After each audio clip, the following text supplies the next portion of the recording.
like when my mother-in-law orders at an Italian restaurant, and she's like, I'll have the pasta fazool. And we're like, you're not Italian.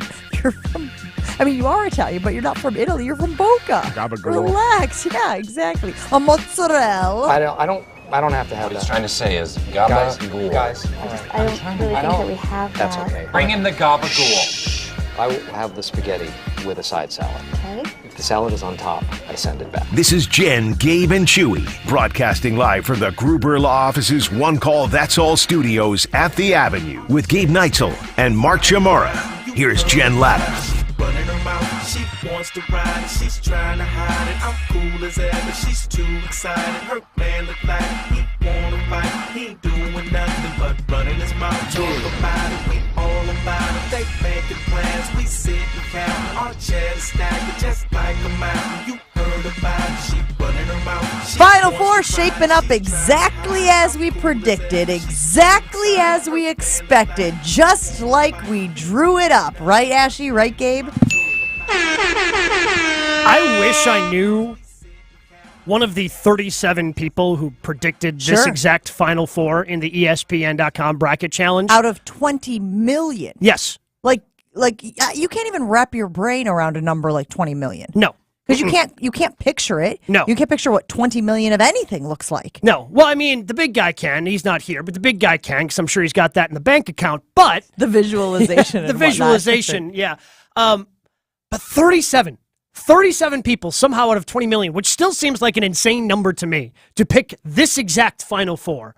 I want to know how they arrived at this. So you have to be a fan of at least one of those programs. That's the only way that you get, I think, one of your teams like that. You have to be in South, like half these people are in South Florida. Got to be, right? With FAU and Miami. Right, which are only 50 miles apart. Yes. Right now, traffic-wise, it's about an hour and 45 minutes, but it is only 50 miles apart. San Diego State, Miami, FAU, and UConn into the Final Four, just as we expected. And I want to start here because I really couldn't care less, right? Once Marquette was out of the mix, it didn't really bother me one way or another who advanced through the tournament. Except we got this little bet going on with Scalzo and Bruss, the knuckleheads in the afternoon, who we endearingly call the Romper Room. And Ben Bruss presented it to us saying, would you guys like to pick against the spread every single game of the NCAA tournament, us versus you, $500 to the charity of choice, from the losers to the winners.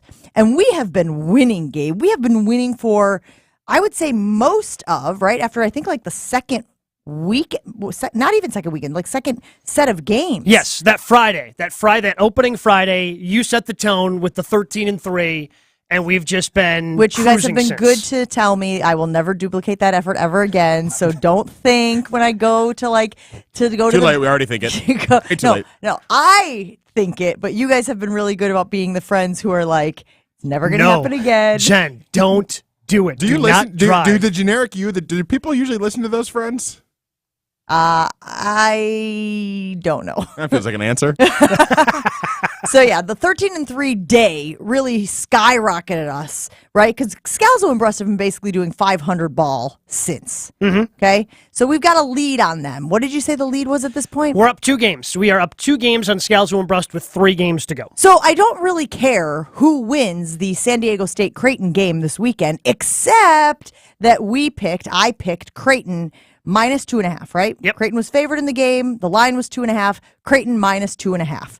So you can imagine that play at the end of regulation, when the San Diego State guy takes that floater at the free throw line and the kid from Creighton's got his hand on his hip and the referee whistles him up for the foul, sending him to the free throw line. Well, whistles the one guy up for the foul, sending the other guy to the free throw line. That got under my skin. It did. And listen, I am the person, and I will recognize the hypocrisy right here. I am the person who says that the referee's job, the umpire's job, the official's job is to get it right. And I do think, and first of all, I was focusing on the hand that was up in the air. Yeah, right? it was more the forearm shiver you gave in the guy's hip/back. It was the left hand on the hip that they think maybe pushed him off his path, maybe affected the shot. But I still was like, no, not now, because it was a tie game. So in my mind, as somebody who had bet on Creighton and wanted Creighton to, win. Yep. I'm going to be very obvious about what my hope was there. I wanted it to go to overtime, and I wanted Creighton to win. so that we could win.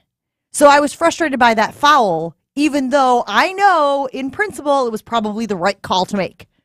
So what? We go playground rules. 10 seconds left. Tie game. No fouls Let him exist. play. I don't know. 10 seconds. I mean, tie game, maybe under 5 seconds. Final possession. I mean, unless it's egregious.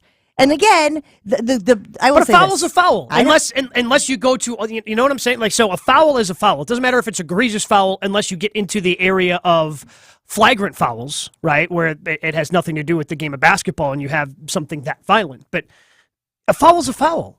It doesn't matter if it's egregious. It doesn't matter. Like, he pushed him off his path. He affected the shot. So if you're that kid shooting that, oh, I'm in the air and I took a forearm to the back. Oh, sorry, under 10 seconds left. But then you don't go to get the overtime. foul. It's 0-0. You go to overtime. You win it in overtime, right? Or maybe No, you but use if that. you get fouled, you get fouled. Okay, you but here's what I will say. You beat him offensively. He is now trying to gain an advantage after getting beat by throwing an arm into the back of you, and it's a foul. So here's what I will say. I thought that the table, the desk, the halftime show, all of those guys on TNT did a great job of breaking. Oh, no, it was on CBS yesterday. Did a great job of breaking this down because Jay Wright's sitting there on the set, and he's talking about how, as a coach, you coach your guys depending on how the refs are calling the game. Mm-hmm. And if they aren't calling that foul the rest of the game, hell yeah, you coach them to play physical in that situation. Make sure that you play good defense in that situation. If you can knock him off in that situation, you do it because the officials have set the baseline. The officials have set the standard for this game, saying that they're not going to call that foul. Mm-hmm. And that's where I think that side, this side, my side, has an argument, which is if you call it the rest of the game that way. Hold on. You can't say my side when you are admittedly straddling the fence and taking both sides. I'm really not because my money was on this side. Okay, so I side with my money is what I end up doing, Gabe. But again, listen, I am internally conflicted on this because I do want the calls to go right. And if I were on the San Diego State sideline bench fan club, certainly I'd be like, absolutely call that foul. If this happened to Marquette. Are you joking? Be right up there with the drum. Bum, bum, bum, bum, bum, bum, bum, bum, campaigning for this. I think you need a lesson of how drums work. It's the big drum, the one in front of you. The bass drum? Yes, the bass drum just goes boom, boom. Jen's the boom, kid from boom. Drumline, just trying to be told like make love to the drum. She's like a what? one-man band. She's got the cymbals on her That's like right, ankles, exactly. trying to clang those together. Dick Van Dyke from Mary Poppins over here. Absolutely. That's what I got going on. So I understand. I understand why if I were on the other side of this. But this is where gambling is so fascinating and makes strange bedfellows, if you will, where all of a sudden now I actually care what happens at the end of the San Diego State Creighton game. Yeah, again, I'm on the side, and I've been this. This has happened in the NCAA tournament. Happened back in 2019 when Virginia got the foul on the 3-point shot.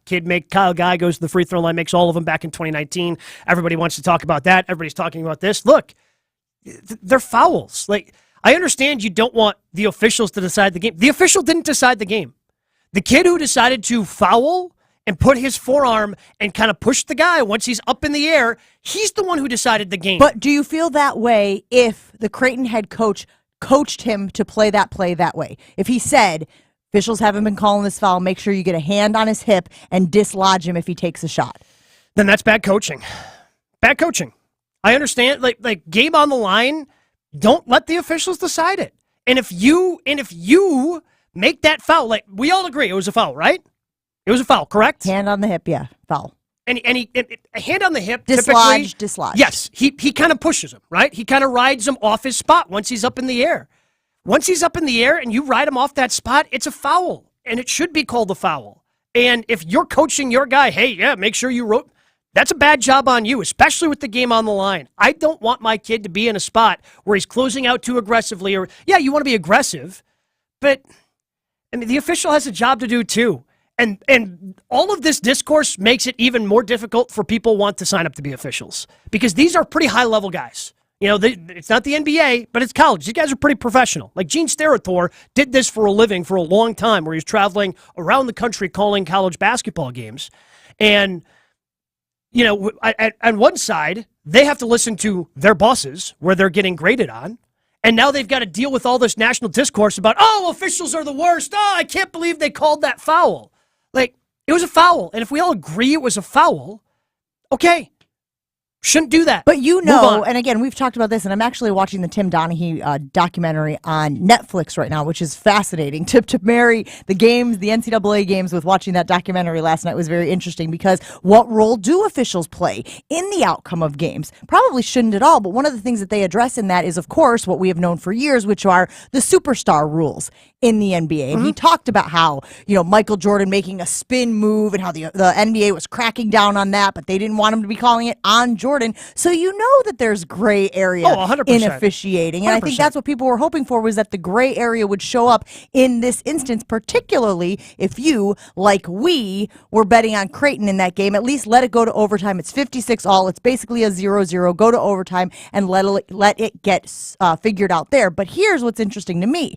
People were upset because they thought it was such a great game, and then womp, It really womp, wasn't. womp, womp. Well, it was a defensive game, right? Because the score was 56-56 Sure, at we the can- end of regulation. We can pretend. 57-56. Let's call it a defensive game instead of a bad offensive game. I mean- Calling it a defensive game Feels sounds better. better Yeah, than exactly. calling it bad offense. This is marketing, Gabe. It's part of what we're supposed to be good at. I couldn't watch that game continuously. Like, I had to continuously flip to the golf was on. I had to keep flipping to the golf Oh because my God! He the flipped away offense, from college basketball to golf. because the offense was so bad. For Here's what's happened so exciting. far this morning. Gabe has said he didn't watch college basketball because it was a bad game, which it probably was until the end, because he wanted to watch golf, and now he's also complaining about the refereeing being complained about because it was a foul, even though nobody wanted there to be a foul call there.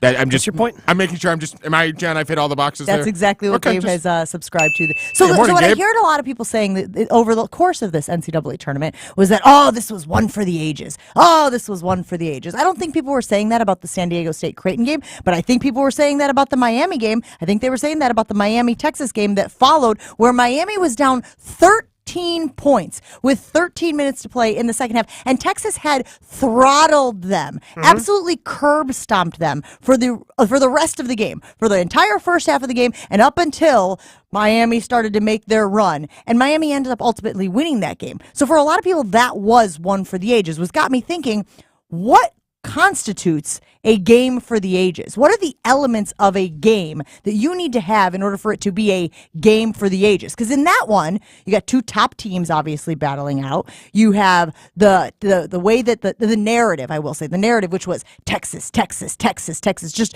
dominate. I felt like every trip down the floor at one point, Gabe, they were scoring. Like it was inevitable. They were Thanos is exactly what was happening with Texas early in that game. And then all of a sudden, Larinaaga's team all of a sudden figures it out. Thank you.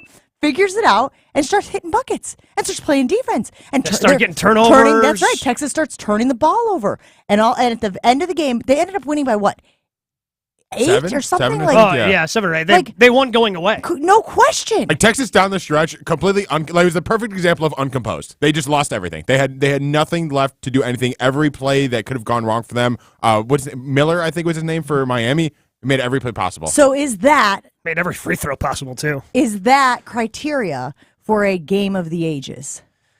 Yeah, I would say something in terms of game for the ages, right? Like, this is one we're going to remember for a long time. Like, something historic has to happen. So I would go back to the Florida Atlantic game. That's a school that's made the tournament once. They made the tournament back in 2002, and now they're in the Final Four.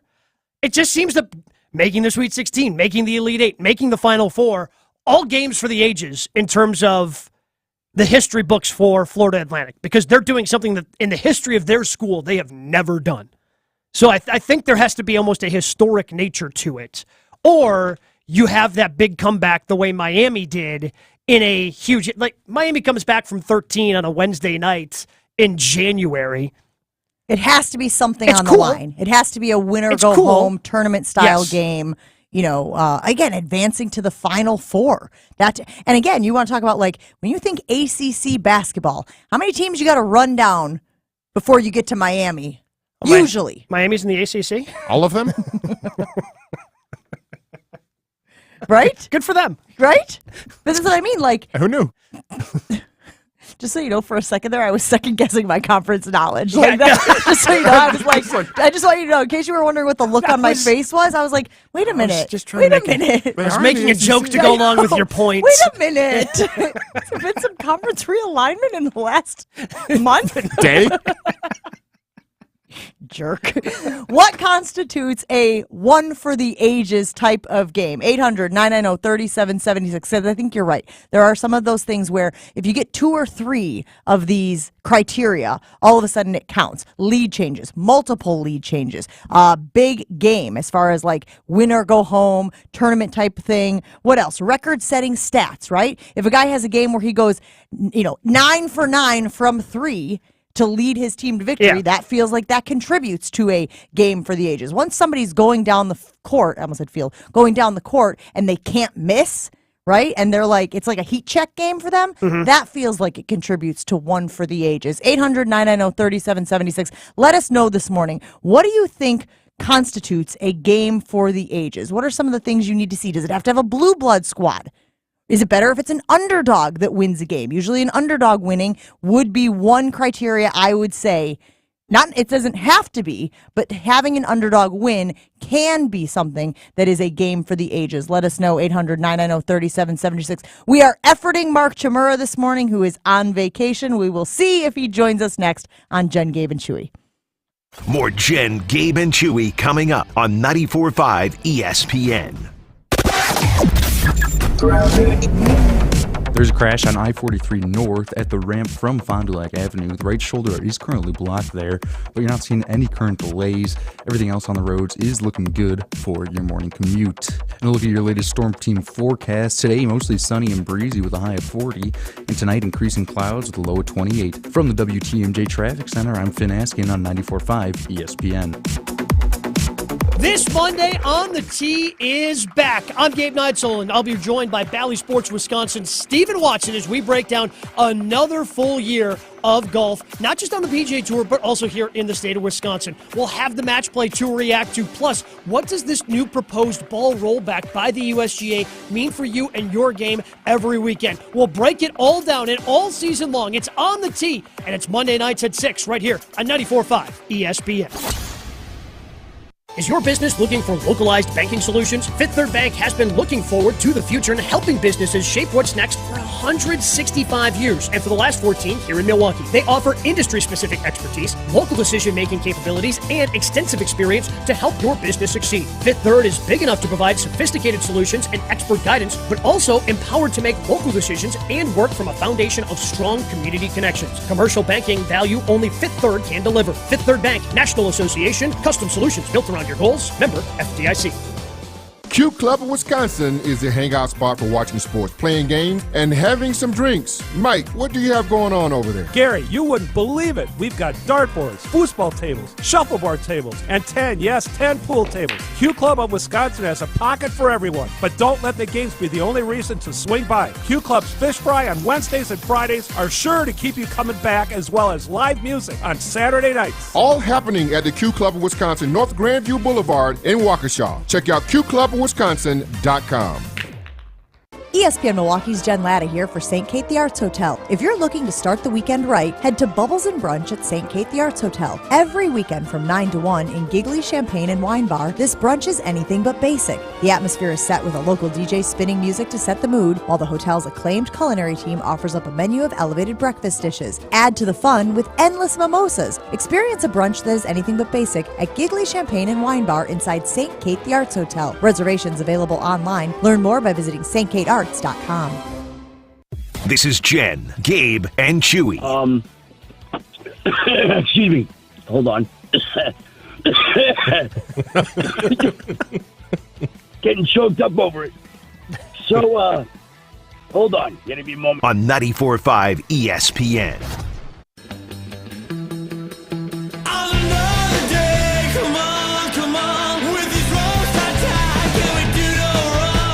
We put it on the Jen, Gabe, and Chewy Twitter poll this morning. Are you okay with the foul call at the end of Creighton San Diego State? Gabe is arguing that a foul is a foul no matter the situation. Yes, it was a foul. No, wrong time to call the foul. And we got reaction from Blake saying it all depends on how they've been calling the game to that point, which is the point that I made, which is the point that Jay Wright made, which is if you're coaching your team in those final moments, you basically go based on how the officials have been calling it, thinking that it will be consistent. And babe. Gabe, you're a baseball guy. That was Gabe and baseball being smooshed together into one And not the way word. that I'm going to edit it. Sure isn't. Oh, just be respectful for Gabe's wife, please. Not your husband, my wife. He'll understand. He'll be like, yeah, she does that all the time, where she takes two words and smooshes them together. No, but you're a baseball guy as well, and we talk about this with the strike zone. We talk about whether or not all of a sudden at the end of the game is the strike zone supposed to get a little bit tighter or a little bit wider, because the guys are going up there and their approach is dependent on how the guy behind the plate's been calling the game, calling balls and strikes. Yeah, I mean, again, you're asking them to be as good as they can be. Try to be as consistent as they can. And with the strike zone, maybe that's why eventually baseball in 2 or 3 years goes to an automated strike zone. You're not going to be able to go, unless there's technology out there I'm unaware of, you're not going to all of a sudden just have robot referees in basketball. I just don't, that's not going to happen. There's going to be a human element. Always is going to be. So if you're a coach, and look, Jay Wright is one of the best to ever do it. Won a couple natties when he was at Villanova. If that's the way you want to do it, you're also taking a little bit of a risk by telling your guys, hey, they've been letting us go and letting us do this all game. Hopefully the tag on the end of that is hopefully they let us do that as this game continues to go on. Because if you're coaching your guys up to foul, again, the official might decide he's going to call that one instead of the ones that he had called throughout the entire game. Because, again, there is a human element. You want them to be as consistent as they possibly can. And I think it was Dame Lillard or somebody in the NBA over the weekend say, well, referees should be fined the way we're fined when they miss calls. Dude, that's missing a call is not getting a tech. That's what you get fined for. You don't. The last time I checked, you don't get fined for missing a three-pointer. You don't get fined for missing a free throw.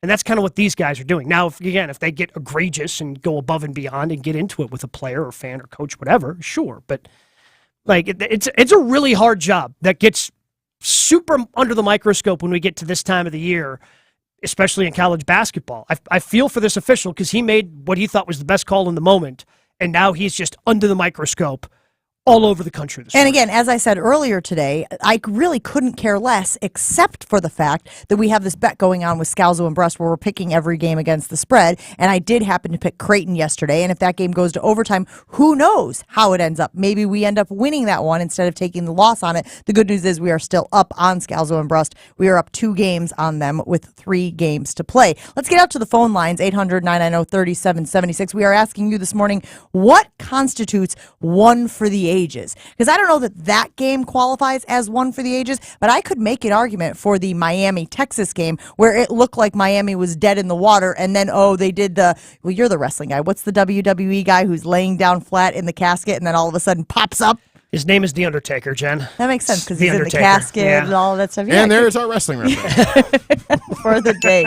Dan and Sheboygan. GKW, Thursday nights at 6. Dan and Sheboygan, you're on with Jen, Gabe, and Chewy. What do you think constitutes a game for the ages? I think it's high level play where teams are winning and the game's not giving it away. An example, when the Bills lost the Super Bowl to the Giants, Norwood gave it away. I mean, he missed that field goal.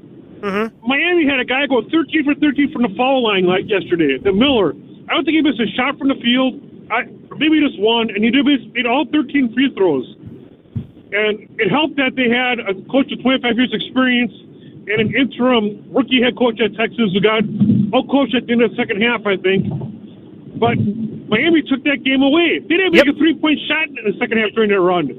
They just went right at Texas, said, this is what we're going to do, try and stop us, and they took the game away. That's what makes it one for the ages. Nobody choked. Somebody actually elevated their level of play to a level it hadn't been at before. I love that, Dan. Thank you so much for the call. 800-990-3776. What constitutes one for the ages? What has to happen? And again, we're not saying it has to be this way. And again, we talk about this a lot on this show of how sometimes you're just watching it and you know it, and then you go back and you pick apart the things that created that. And I think Dan did a good job of breaking down some of those things for Miami, Texas. But multiple lead changes. where you're on the edge of your seat. You don't know. It's one of the things that we talked about with Shaka Smart, Marquette basketball head coach this year, about how in so many of Marquette's games, he didn't know until the final possession who was going to win. Because what ends up happening as you're watching these games is you convince yourself, or you're resigned to the fact that it's going to end a certain way. And I will be honest, hand to the sky. I thought that about the Texas-Miami game. There was no part of me, even though we picked Miami in yesterday's contest with Scalzo and Brust, there was no part of me that really thought, well, they're going to come back from this. Because Texas has been so dominant, and I mentioned to you guys in the text chain, the only thing I thought that was going to derail them was foul trouble. And that really wasn't it. I mean, sure, Miller hit some free throws, but it was more turnovers than anything, because that just got Miami some rim runs, and they got some easy buckets in transition. But I was with you, Jen. Like 13 minutes left in that game. I don't know why I didn't turn it off. Typically, I would have. But I'm sitting there thinking, I'm like, okay. All right, so Miami lost this game. That means we're going to be even with Scalzo and Brust. 3 games left. We've been doing this every other day thing where I pick games, then Jen picks games. But with just 3 left, do we combine our? Do we put our heads together, try to figure out what we want to do for this? Because we're going to be even now. We got to win these final. We got to come away somehow with these final 3 games, and we have to do as best as we can. What are we going to do? And we still have to do that. Figure out what our strategy for the Final Four is, but. Now we're sitting in a really good spot. Up 2 games with only 3 games left. If we win 1, we can't lose. Right. If we win 1, we can't lose. They would have to go perfect in order for just to tie us if we win 1 of the final 3. 800-990-3776. What constitutes 1 for the ages? I will tell you this, because after the Miami game, and Chewy was, he was giving me a hard time, but he was calling me Ashy because we had this whole thing of how I kind of deferred to Ashy, saying, Ashy, you can take the pick if you want. Like, I felt very uncomfortable after the ending of the San Diego State Creighton game. I felt very uncomfortable picking and again, there was a player for Texas, yes. Disu, is that how you pronounce his name? Disu, that he was a game time decision, so I didn't want to make that pick until I knew if he was playing or not. Then when I heard he wasn't playing, I was like, okay, I think that flips it for me to Miami, because he's one of their best scorers.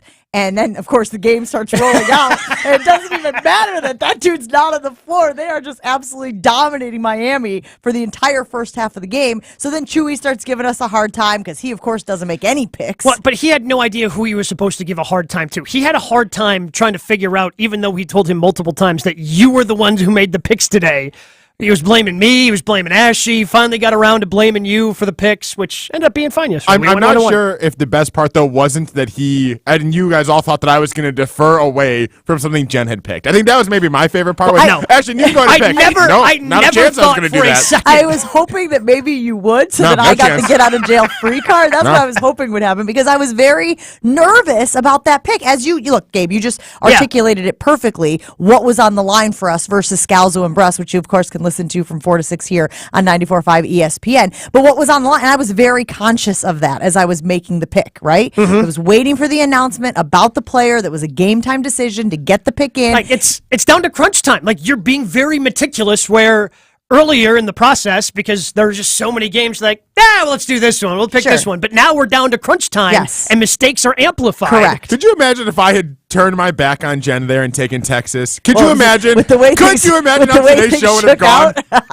Unbelievable. So bad for you. It's so bad for you. That being said, from a content perspective, would have been great. Today's show would have been very, very easy. From an emotional, mental standpoint, it would not have been well. I don't know if I want to do this again next year, because no chance. When I'm picking games, like, again, once Marquette got eliminated, which is the team that I root for, even though they didn't go there, because I've been a part of their broadcasts now for the last 9 years.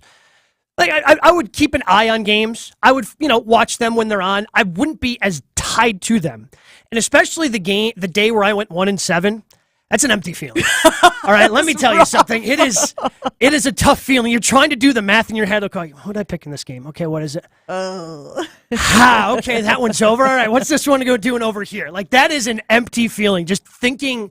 And it's one thing if I just let myself down picking games against the spread, but I'm dragging down the show. Yes, and I was very conscious of that yesterday. So then Chewy comes in after we win and says... He actually, you know what, Ashton, you tell him what they say. I can't, my mouth refuses to form the words to say what he said yesterday to us after we won that Miami bet yesterday. Before I say we're running low on time, so let's tease this. Which text am I supposed to try and decipher here? Well, no, not even the deciphering. It was the one where he had the audacity to say that he. Oh, here we go. I think I should get a final 3 packs.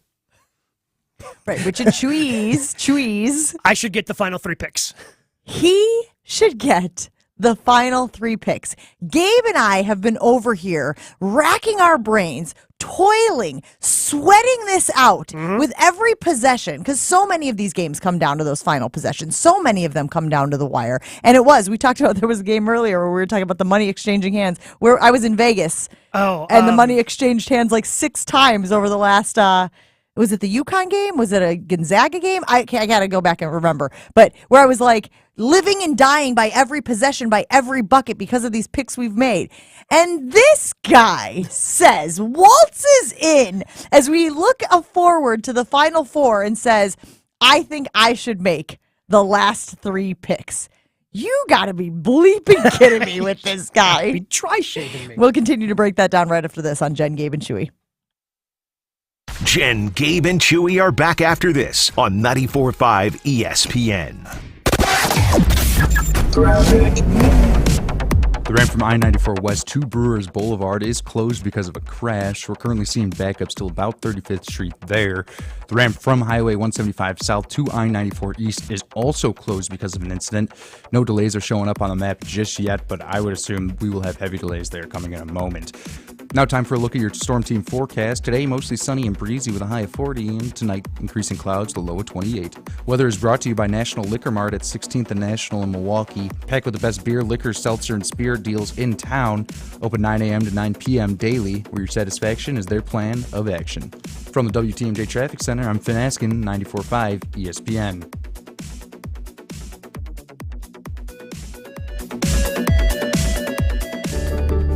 At least twice as big as the one you gave her when you got engaged. That's the definition of a big anniversary diamond. Kessler's has lots of ways for you to go twice as big. We have twice as big diamonds from diamond mines. These diamonds come from the fiery heart of Mother Earth. And the ones that exist in the world today are all there will ever be.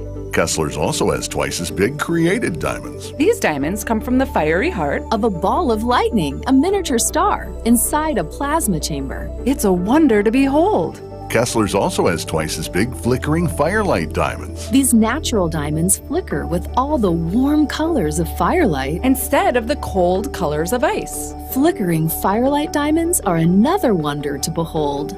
And all of these twice as big diamonds are for her. The best wonder to behold of all. Welcome to Kessler's. To find the Kessler's nearest you, go to Kessler'sDiamonds.com. Take your first shot at hoops with FanDuel Sportsbook. Sign up today by going to FanDuel.com/play and make every moment more with FanDuel. 21 plus in select states. First online real money wager only. $10 deposit required. Refund issued as non-withdrawable bonus bets that expire in 14 days. Restrictions apply. See full terms at FanDuel.com/sportsbook. FanDuel is offering online sports wagering in Kansas under an agreement with Kansas Star Casino, LLC. Gambling problem? Call 1-800-GAMBLER or visit FanDuel.com/RG in Colorado, Iowa, Michigan, New Jersey, Ohio, Pennsylvania, Illinois, Tennessee, and Virginia. 1-800-NEXT-STEP or text NEXT-STEP to 53342 in Arizona. 1-888-789-7777 or visit ccpg.org/chat in Connecticut. 1-800-9-WITH-IT in Indiana. 1-800-522-4700 or visit KESGamblingHelp.com in Kansas. 1-877-770-STOP in Louisiana. Visit mdgamblinghelp.org in Maryland. 1-877-8-HOPE-NY or text HOPE-NY 467-369 in New York. 1-800-522-4700 in Wyoming or visit 1-800-GAMBLER.net in West Virginia. Basketball and Guinness, 2 reasons this is the best month of the year. Enjoy both together while watching your favorite team make a title run. Settle into the world of Guinness, over 260 years in the making. Enjoy a pint and the games at Kelly's Bleachers Wind Lake, a sports and entertainment complex featuring local, regional, and national live music, along with 3 indoor and outdoor sand volleyball courts. Also enjoy Guinness at Braun's, 3rd Street Tavern, Jersey's, Brothers, and Who's on 3rd. Cousin Subs is spicing things up this Lenten season with their new Spicy Tuna Sub. The new limited-time only sub features Cousin's signature tuna, Wisconsin-made cheddar cheese, lettuce, onion, tomato, a sprinkling of oregano, and it's topped with their delicious hot pepper relish. Don't forget to pair your sub with golden fries, Wisconsin cheese curds, or a creamy shake. Order the new spicy tuna now online at cousinsubs.com or on the Cousins mobile app. Cousin Subs, we believe in better. This is Jen, Gabe, and Chewy. His eyeball. Wait. Where do I get him? I just assumed when I said wait, did you just think it was just a suggestion? Yeah, pretty much. Typically. On 94.5 ESPN.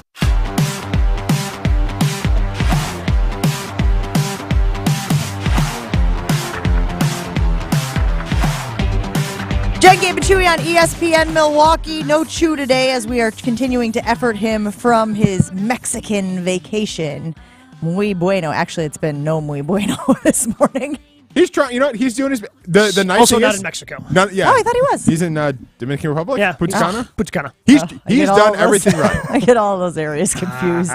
He's done everything right by all accounts. So stuff happens to life. Yeah, I'm surprised. I always am surprised when we can't get his connection right away that he just doesn't go like, I'm out. I respect it so much. Deuces. So he, in fairness to his wife, I believe his wife's the one driving the bus on this. Because when this happened 2 years ago and he went down to Punta Cana, I believe the same resort, he was ready just to be like, oh, sorry guys, guess it's not working.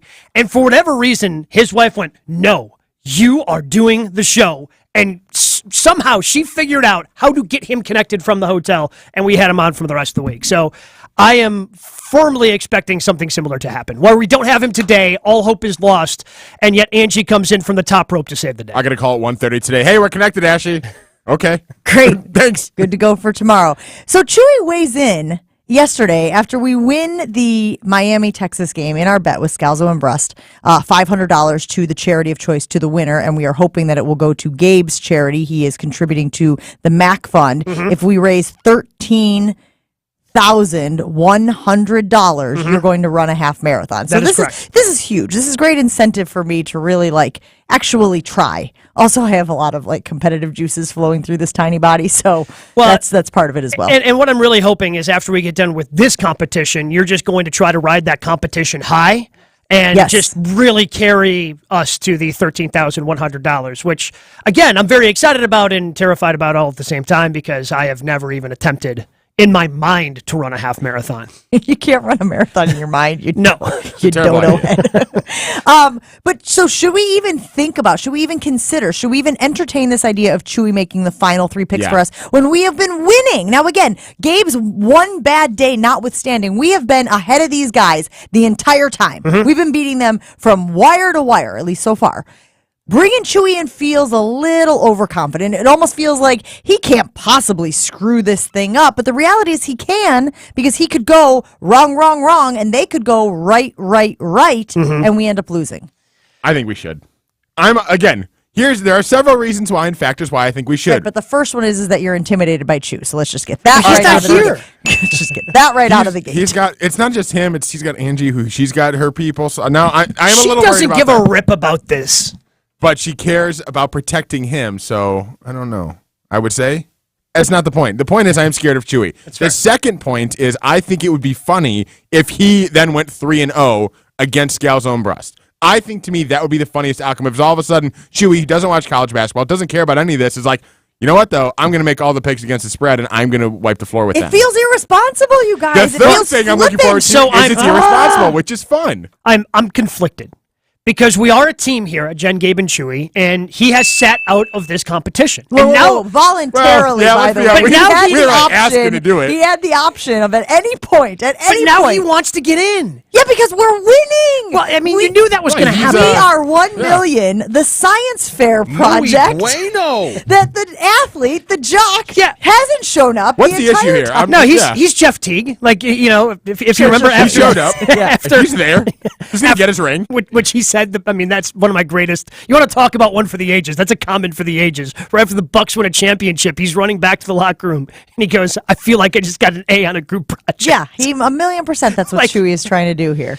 But so on the same side, allowing him to now come in almost feels like we're the Little League team with the really bad kid at the end of the bench, but then everybody has to play. All right, I guess we got to put him in right field at the end of the game. So if we let him make the picks, it kind of feels like we're putting him in right field at the end of the game because we almost have to.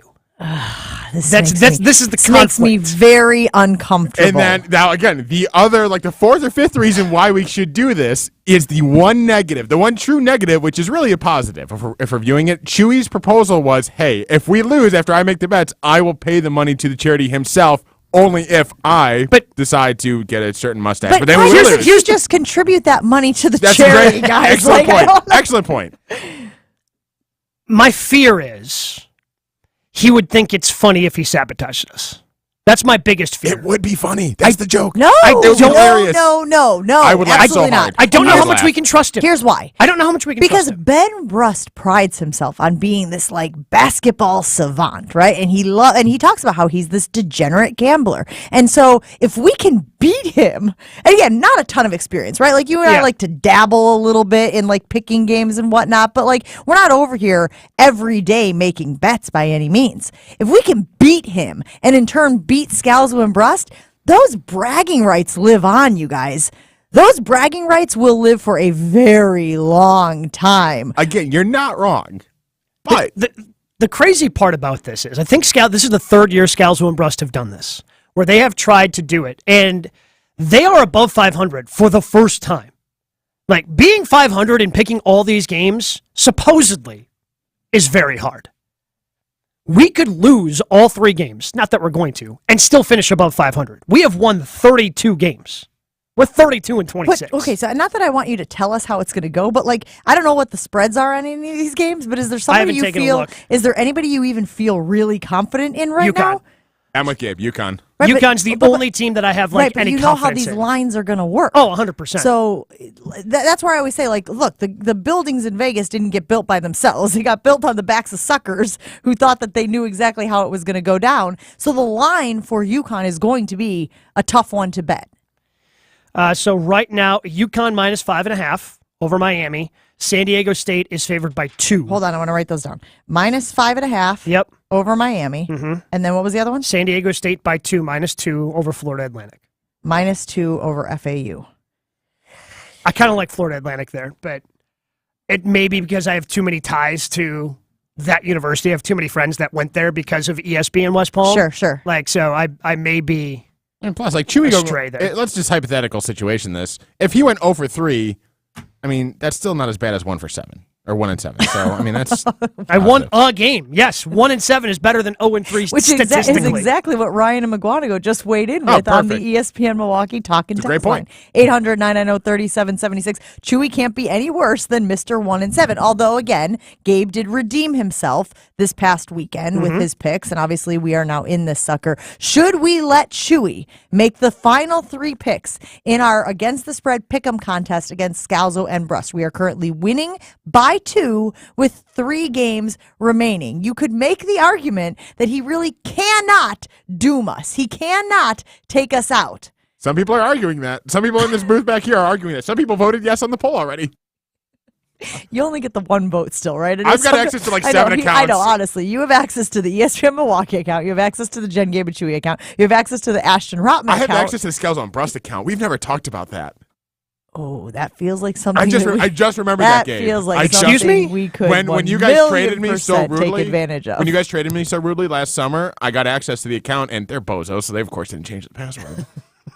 Okay. Feels like something. So, like when we win this whole pick'em thing, it feels like we should definitely do a victory lap on their social media accounts.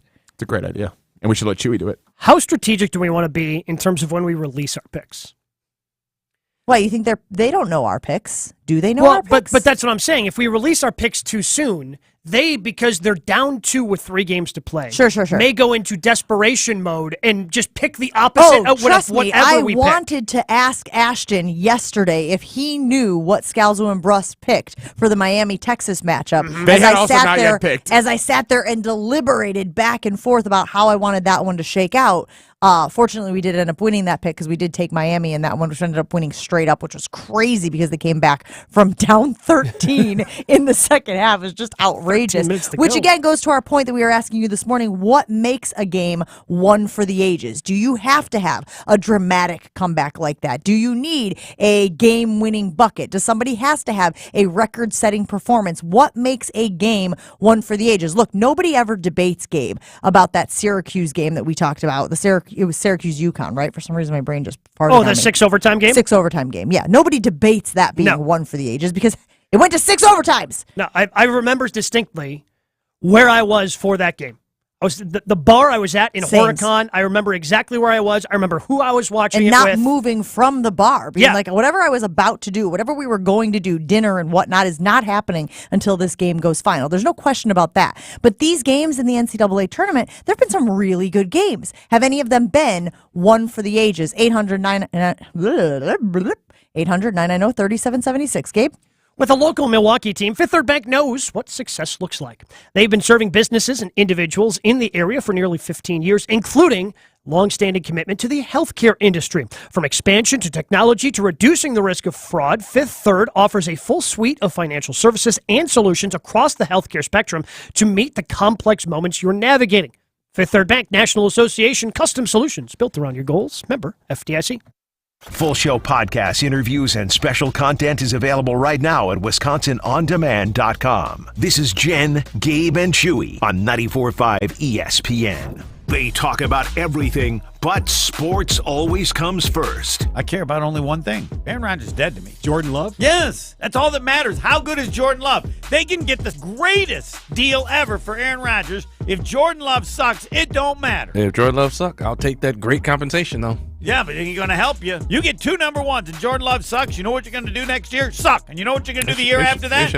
They should actually trade both of them. Spend your afternoons with Homer and Tony. Weekdays 2 to 4 on 94.5 ESPN. My partners had told me I should get my knee replaced. I was in my 40s, and I decided that I wouldn't do that. That's orthopedic surgeon Dr. John Herzog, who found regenerative medicine years ago and became a believer. It changed my life around. It improved me to a point where I was able to jog again. That's when Dr. Herzog switched his focus from surgery to helping his patients with natural biologics. I've treated at least 5,000 patients. I believe your body has everything it needs to heal itself. Today, you'll find Dr. Herzog at QC Kinetics, the nation's leader in this exciting field of medicine that can give lasting pain relief with no downtime, no drugs, and no surgery. I have patients coming up to me that I did 10 years ago saying, Doc, my elbow's still working great. I'm playing tennis 3 days a week. Call QC Kinetics now to explore alternative ways to deal with your pain. It's a free consultation. Call QC Kinetics, 414-285-3474. That's 414-285-3474.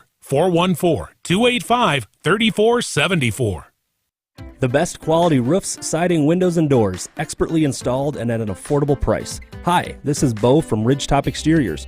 Integrity, excellence, quality, and community are what we value here at Ridgetop because we want to do a great job to help our friends and neighbors.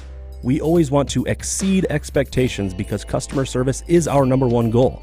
We're trusted local experts you can count on for your home exterior projects. Thanks for choosing Ridgetop Exteriors for your home's next project. Go to ridgetopexteriors.com for a free estimate. Whether you own a local business or a global one, you're always looking for ways to position your operation to create opportunities and move on them faster. With Bank of America, you get access to experts, award-winning insights, and business solutions so powerful you'll make every move matter, locally and globally. Visit bankofamerica.com/banking for business to learn more. What would you like the power to do? Copyright 2023 Bank of America, N.A.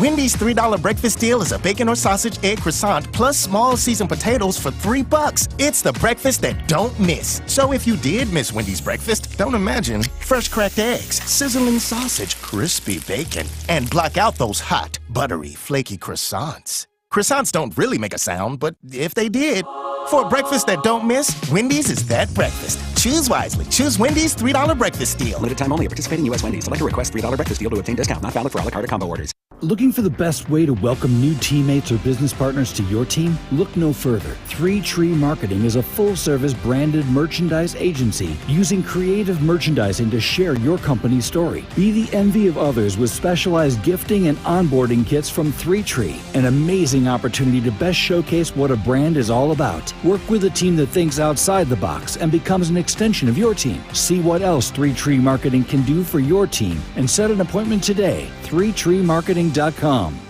You're listening to Jen, Gabe, and Chewy. What do we do? Where do we go from here? We've talked about insulation, we've talked about fantasy camp, and now we've talked about Burning Man. We've hit for the cycle in the first 5 minutes of the show. On 94.5 ESPN.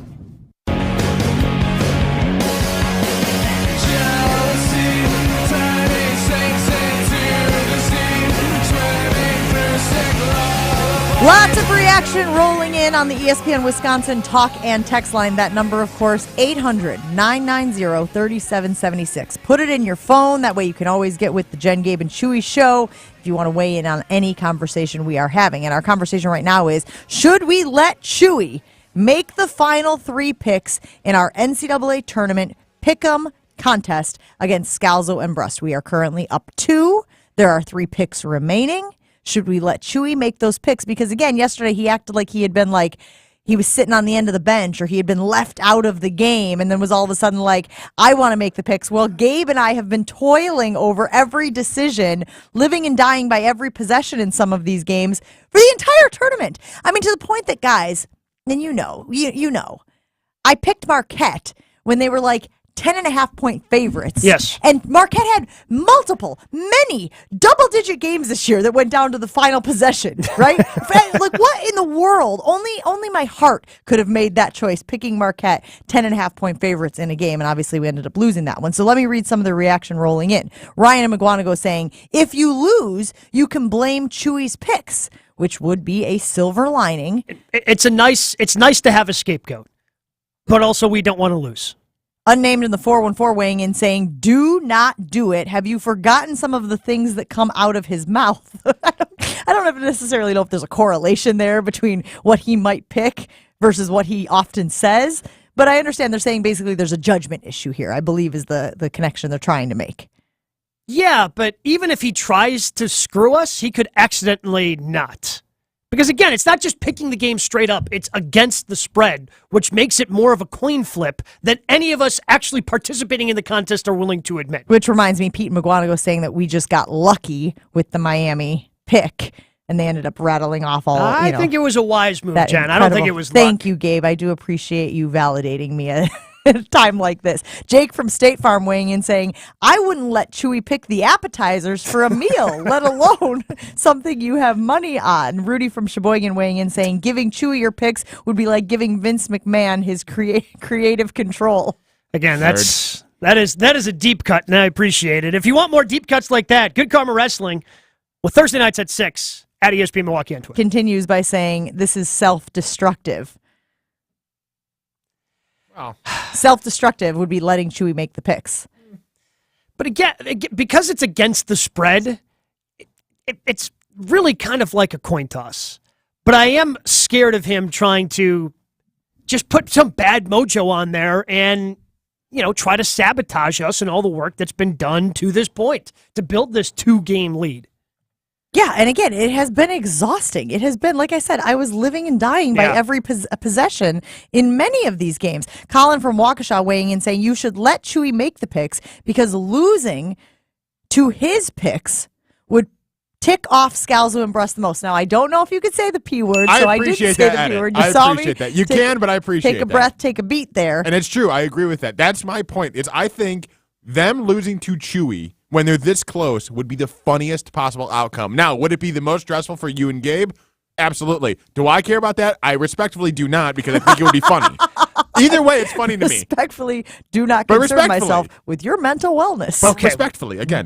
What if we let him pick the games? And if we agree with the games, we go along with them. If we don't agree, we'll change them and not tell him, and he'll be none the wiser. He'll have no idea. He doesn't have Twitter. He's not going to go on Twitter and see whatever. He does have spies, though, that listen to the show that could tell him. No, they're not going to tell him. They might. Wouldn't you? Well, I guess it depends on if we win or not. He's in Punta Cana. He doesn't really care. You never know who the spy could be.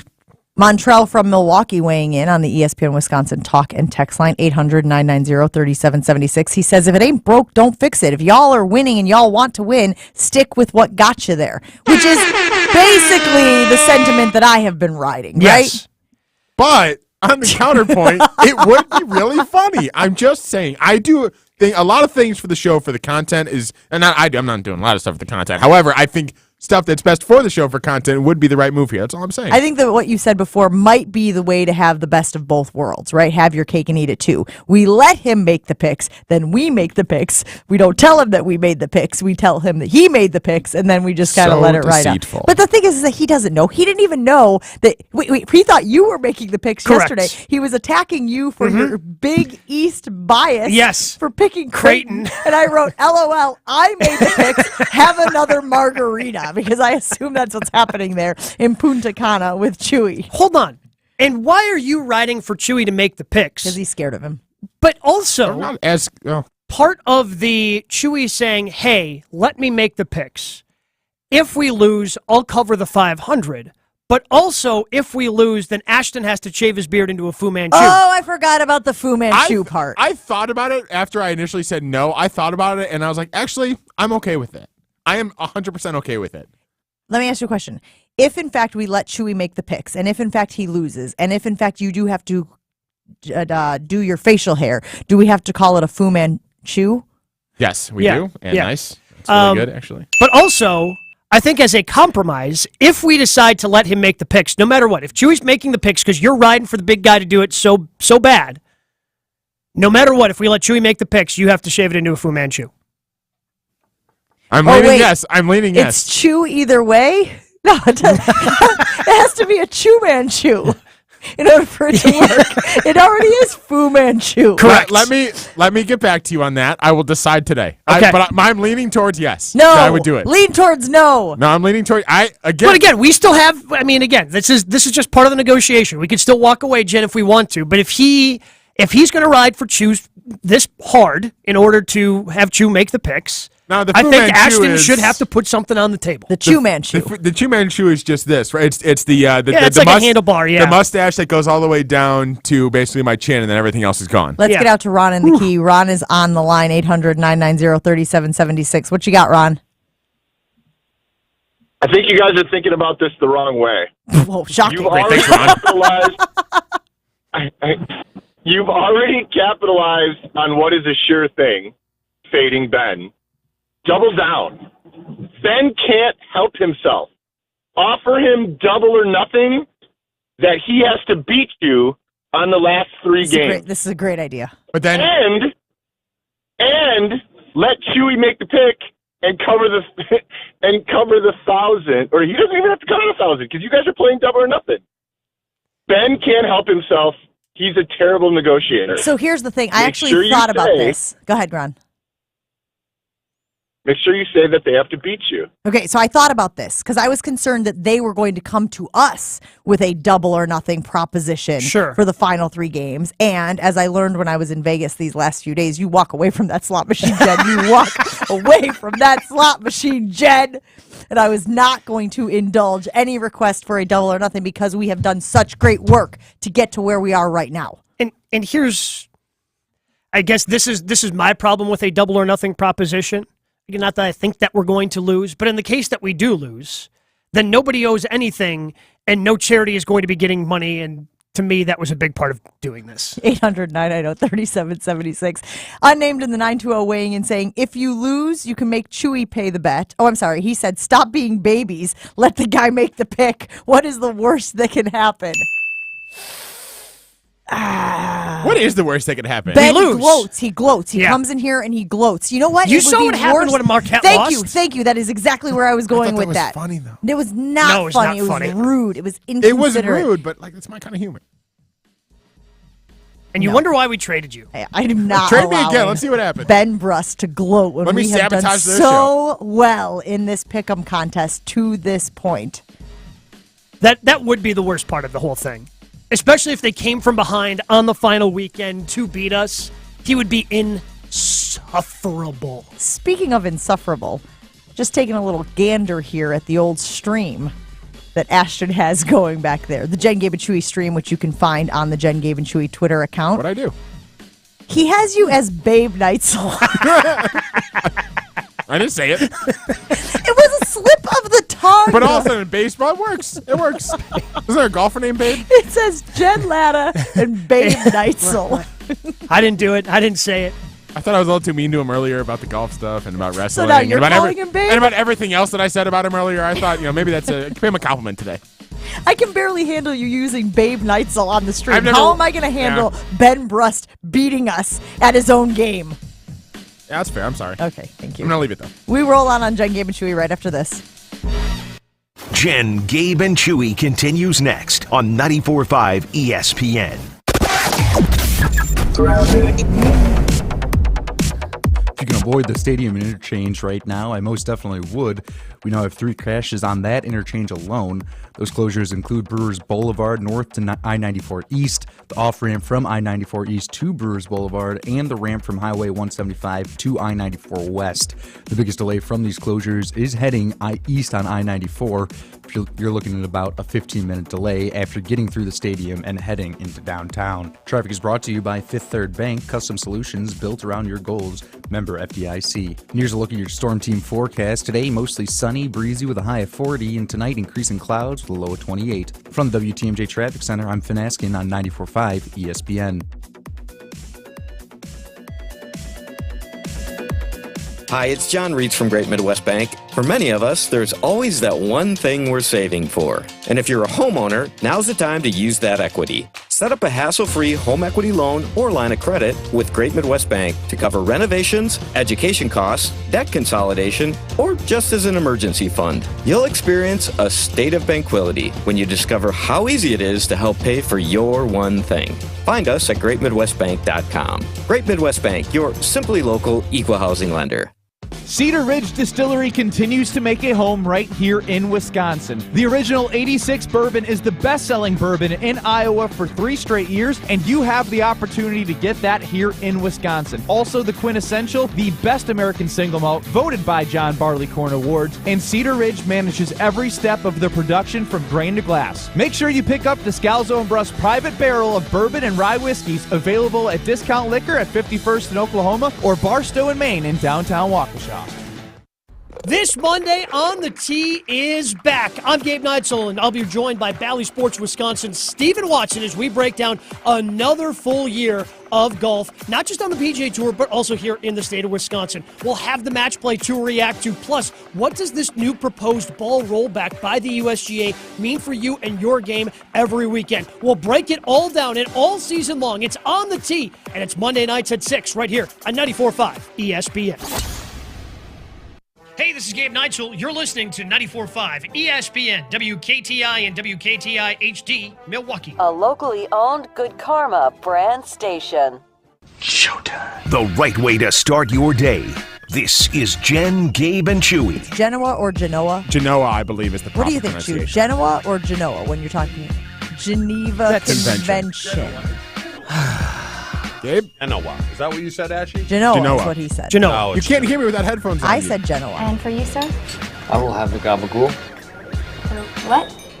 The gabagool. I don't really know what that is. You know, gabagool. This is Jen, Gabe, and Chewy. This is like when my mother-in-law orders at an Italian restaurant, and she's like, I'll have the pasta fazool. And we're like, you're not Italian. You're from... I mean, you are Italian, but you're not from Italy. You're from Boca. Gabagool. Relax. Yeah, exactly. A mozzarella. I don't have to have that. What he's trying to say is gabagool. Guys.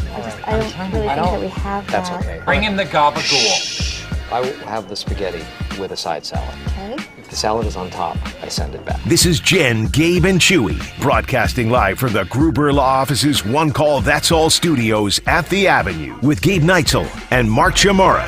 Here's Jen Latta. Running around, she wants to ride it, she's trying to hide it. I'm cool as ever, she's too excited. Her man look like he wanna fight, he ain't doing nothing but running his mouth. We've been talking about betting all morning long here on Jen, Gabe, and Chewy as we continue to navigate the NCAA tournament. We are beating Scalzo and Brust in our Pick'em contest against their show, the Knuckleheads, the Romper Room in the afternoon here on 94.5 ESPN Milwaukee. And yet there were some other lines that came out this weekend, Gabe, which you alerted us to, which include the Green Bay Packers. Green Bay Packers, who we spent a lot of time talking about last week when I believe Jason Wilde set the line at 5.5 as far as win total for the green and gold. And what did DraftKings set the line at for the Green Bay Packers for this upcoming season? 7.5 is the Packers win total, and they also set odds for winning the NFC North. So and by the way, for the over-under, the 7.5, under is the heavy favorite. You would have to bet $150 to win 100. And if you took the over, if you bet 100, you could win 120. So pretty significant favorite to bet the under in that situation. But they also set odds for who would win the NFC North. Okay, I'm interested in this. This is new information for me, so I'm going to write this down. What do they have? What does DraftKings have for who will win the NFC North? Who do you think the favorite is? Vikings. The Detroit Lions. What? At really? plus 130. All right, throw it away. Throw it away. Don't even read me the rest. The Lions better than the Vikings? The Lions better than the Vikings. Significantly better than the Vikings. Go ahead again with that. Lions what? Plus 130. So you would bet $100 to win 130 if the Lions win the North. Okay. The second best. Got to be the Vikings. The Minnesota Vikings at plus 310. Okay. The Chicago Bears with the third best odds at plus 320. And the Green Bay Packers plus 410 to win the division. Got to be because of the quarterback situation. Got to be. Got to be because other Jordan Love things. is a major unknown at the most important position on the offensive side. Got to be. Yep. Lions got their guy. Vikings got their guy. Bears got their guy. You may not like the Vikings guy. You may not like the Lions guy. But you know who they are and what they are. And they had a little bit of time to kind of cook, if you will. Whereas, obviously, Jordan Love has not. Plus 410. And that's to win the NFC North. Win the NFC North. That's to win the division. Well, you're thinking about putting money down I on am. that, aren't you? I dropped $20 on that. Yeah. Why not? if So you here's guys- what I always say to you guys. I always say this about my $20 bets. I don't drink coffee, right? I don't go to Starbucks. I know people who go to Starbucks and will buy a venti grande, whatever they are. I don't know all the vernacular, and they will drop $8 a pop, you know, and every day, and they need their hit in the morning. I don't do any of that stuff. So I got this disposable income. That's how I consider these bets. I consider them like your coffee fund. Jen. Yes. Do with your money whatever do you feel want. a lecture coming on? Because I do. Do what you want with your $20. Keep it away from my favorite teams, though. I'm not that bad of a Please. jinx. Don't you Throw think? in a Time please out, there. time No, out. Gabe, throw Don't in you a think please. that my Be nice. 13-3 day in the I've NCAA tried, tournament please. She doesn't listen. should wash away that narrative just a little bit? A little bit. The 13-3 day? Yes. I mean, It was nice. We appreciated it. yes, and I'm trying to say, like, I think that should change the narrative I about my think- picking. I think if you let Chewy make the picks, I'll agree with you. No. I'm going to keep pushing. I've decided this is my personal narrative now. I want Chewy to make the picks. This is my personal narrative. I feel like Brian Gutekunst right now negotiating with you. You are the Jets, and I How am, about a fifth-round pick? and I No. am not buying, is what I'm saying. I'm not biting on this. Are you discouraged by the 410? Plus 410? No, I predicted last week. I said on the show, I think it's a real possibility the Packers don't win the division because there's just so many unknowns on this roster. Because, oh, by the way, Joe Barry Carroll's still the defensive coordinator. Like, Well, Joe he's Barry not- Carroll's just... He's not an unknown. We know what we have That's in what I'm Joe saying. Barry. Like, he's bad at his job. So if you're hoping that running the ball and defense is going to carry the day for the Packers, okay, maybe you can convince me that running the ball because they've invested in the offensive line. They brought back Aaron Jones. Okay, running the ball. But then playing defense on top of that? What on earth makes you think suddenly, after 6 years of suck under Joe Barry Carroll for the respective defenses that he has led as in his 10 years as defensive coordinator, that suddenly his defense is going to be what wins the Packers games? Well, they did bring back a lot of players, obviously. I saw that the free agent list, they've updated it, and there are a lot of guys that they have brought back who they like. We didn't think that they would make a ton of moves as far as free agency, as far as the field and players who are out there and available. But here's what I will say, Gabe, because I was giving this a lot of thought this weekend and how negative I felt you and Chewy were being about the Green Bay Packers 2023-2024 season. Can this be a slingshot season? Slingshot season being like when you think about how a slingshot works, You have to pull it back. Yep. In order to send that projectile flying. Can 2023 rather, be the slingshot season for the Green Bay Packers? I'm just trying to create a way where I can wrap my brain around this idea of them not performing to the highest degree, not being one of the perennial top teams in the league, as the Green Bay Packers have been for so long, and also convince myself that that is okay. And the way I did it was by saying, well, a slingshot only works if you pull it back before you let it go and go forward. I really like this. I love that idea because that's exactly what's happening this year. They have to take a step back. They're without a Hall of Fame quarterback, and hopefully Jordan Love turns out to be good. I have no idea if he is going to be or not. You're still down 4 starters across the board, and that doesn't even include Rashawn Gary, which who knows when he's going to be available, and if he is available at the beginning of the season, when he's going to start playing like Rashawn Gary. Maybe it is right away at the start of the season. Maybe it's 6 games in. Don't really know. And wouldn't blame Packer fans for being cautiously optimistic the way that some of these ACLs worked out for their offensive linemen this past year and the way they were in and out of the lineup between David Bakhtiari and Elton Jenkins. But that's pretty much what this is. You're going to have to take a step back, trying to get to a cap healthy spot, trying to get to a spot where these young guys continue to grow, continue to develop. But because they're young, there's going to be inconsistencies. There are going to be games. I have no doubt in my mind that there are going to be games where Jordan Love and Christian Watson look unstoppable. And then there are going to be games where they look, you're going, man, how did they just looked like that last week? How can this be this bad this week? There's just going to be those ebbs and flows of having this many young players playing this big of a role prominently in the passing game specifically. Because it's going to be nothing but young dudes in the passing game. Whether you're looking at tight end, whether you're looking at wide receiver, and then obviously the quarterback, who 3 years in, going to be in his 4th year, not as young as the rest, but still obviously inexperienced. There's going to be a lot of you, and that just leads to a lot of growing pains. That's just the way this is. That's the way this thing is going to have to play out. You're going to have to deal with those growing pains, which is why I think they're only around that 5-6 win total. So maybe we do buy into the slingshot season theory. I'm looking at the list right now of the free agents. Green Bay Packers put the list out over this weekend of who they have re-signed, who they went out and acquired. So you got guys like Eric Wilson, you got guys like Justin Hollins, who again, everybody seemed pretty excited about them re-signing Justin Hollins. I guess I didn't know him well enough from last season and how he contributed defensively for the Green Bay Packers. A lot of him in special teams tackles. He was more of a special teamer than anything else. Obviously, Rudy Ford, we know that they re-signed, and I'm just looking at the list right now on Packers.com. You can do the same as well. A lot of special teams guys, though, right? That's the thing that we were talking about. Corey Ballantyne, another guy that they brought back. Should we be excited about any of these guys they went out and got? Tavarius Moore, who signed with Green Bay on March 17th. Matt Orzech, or how do you pronounce this guy's last name? I have no idea. Snapper? He's shaking his head. Long snapper. Yeah. Or no, you're not going to learn it. You're just going to. That's not necessary to know that information. It would be nice to know how you say his last name. He's the long snapper. I know, but we've had really good long snappers Name in them. Green Bay. 'Cause I can't. The only No, one I know she's is Brett going to name Cood. one. Brett Cood. Oh, I thought you were Okay. going to say Rob Davis. Well, I knew Rob Davis before Brett Cood. I don't know who Brett any of Cood was these here for people like are. years and years and years. Yeah, I couldn't name a single one. I could name Patrick Manley from the Bears So only because basically, he you're was on the telling me radio. I don't need to memorize how you yes. pronounce this I'm trying guy's to. last I'm name. clearing some space from your brain for Thank the you. I information. appreciate that. When your big off-season acquisition is a long snapper, Well, it might not be the big one. It just is a one. that's, again, bad teams get excited about this. This is what teams who aren't actually So going to you're be telling good. me that getting excited about the long snapper or getting excited about Keyshawn Nixon being re-signed with Green Bay Packers or maybe Tyler Davis being re-signed by the Green Bay Packers, that's an indication of this being a slingshot season? Yes. Okay, I'm not going to argue with it. Yes. Trying to get this branding to happen. So anything you say that contributes to the branding, I'm okay with. Again, when oh man, we brought back Keyshawn Nixon. Okay, if being a kicker, and again, he was a highlight of last season, which also kind of tells you how last season went.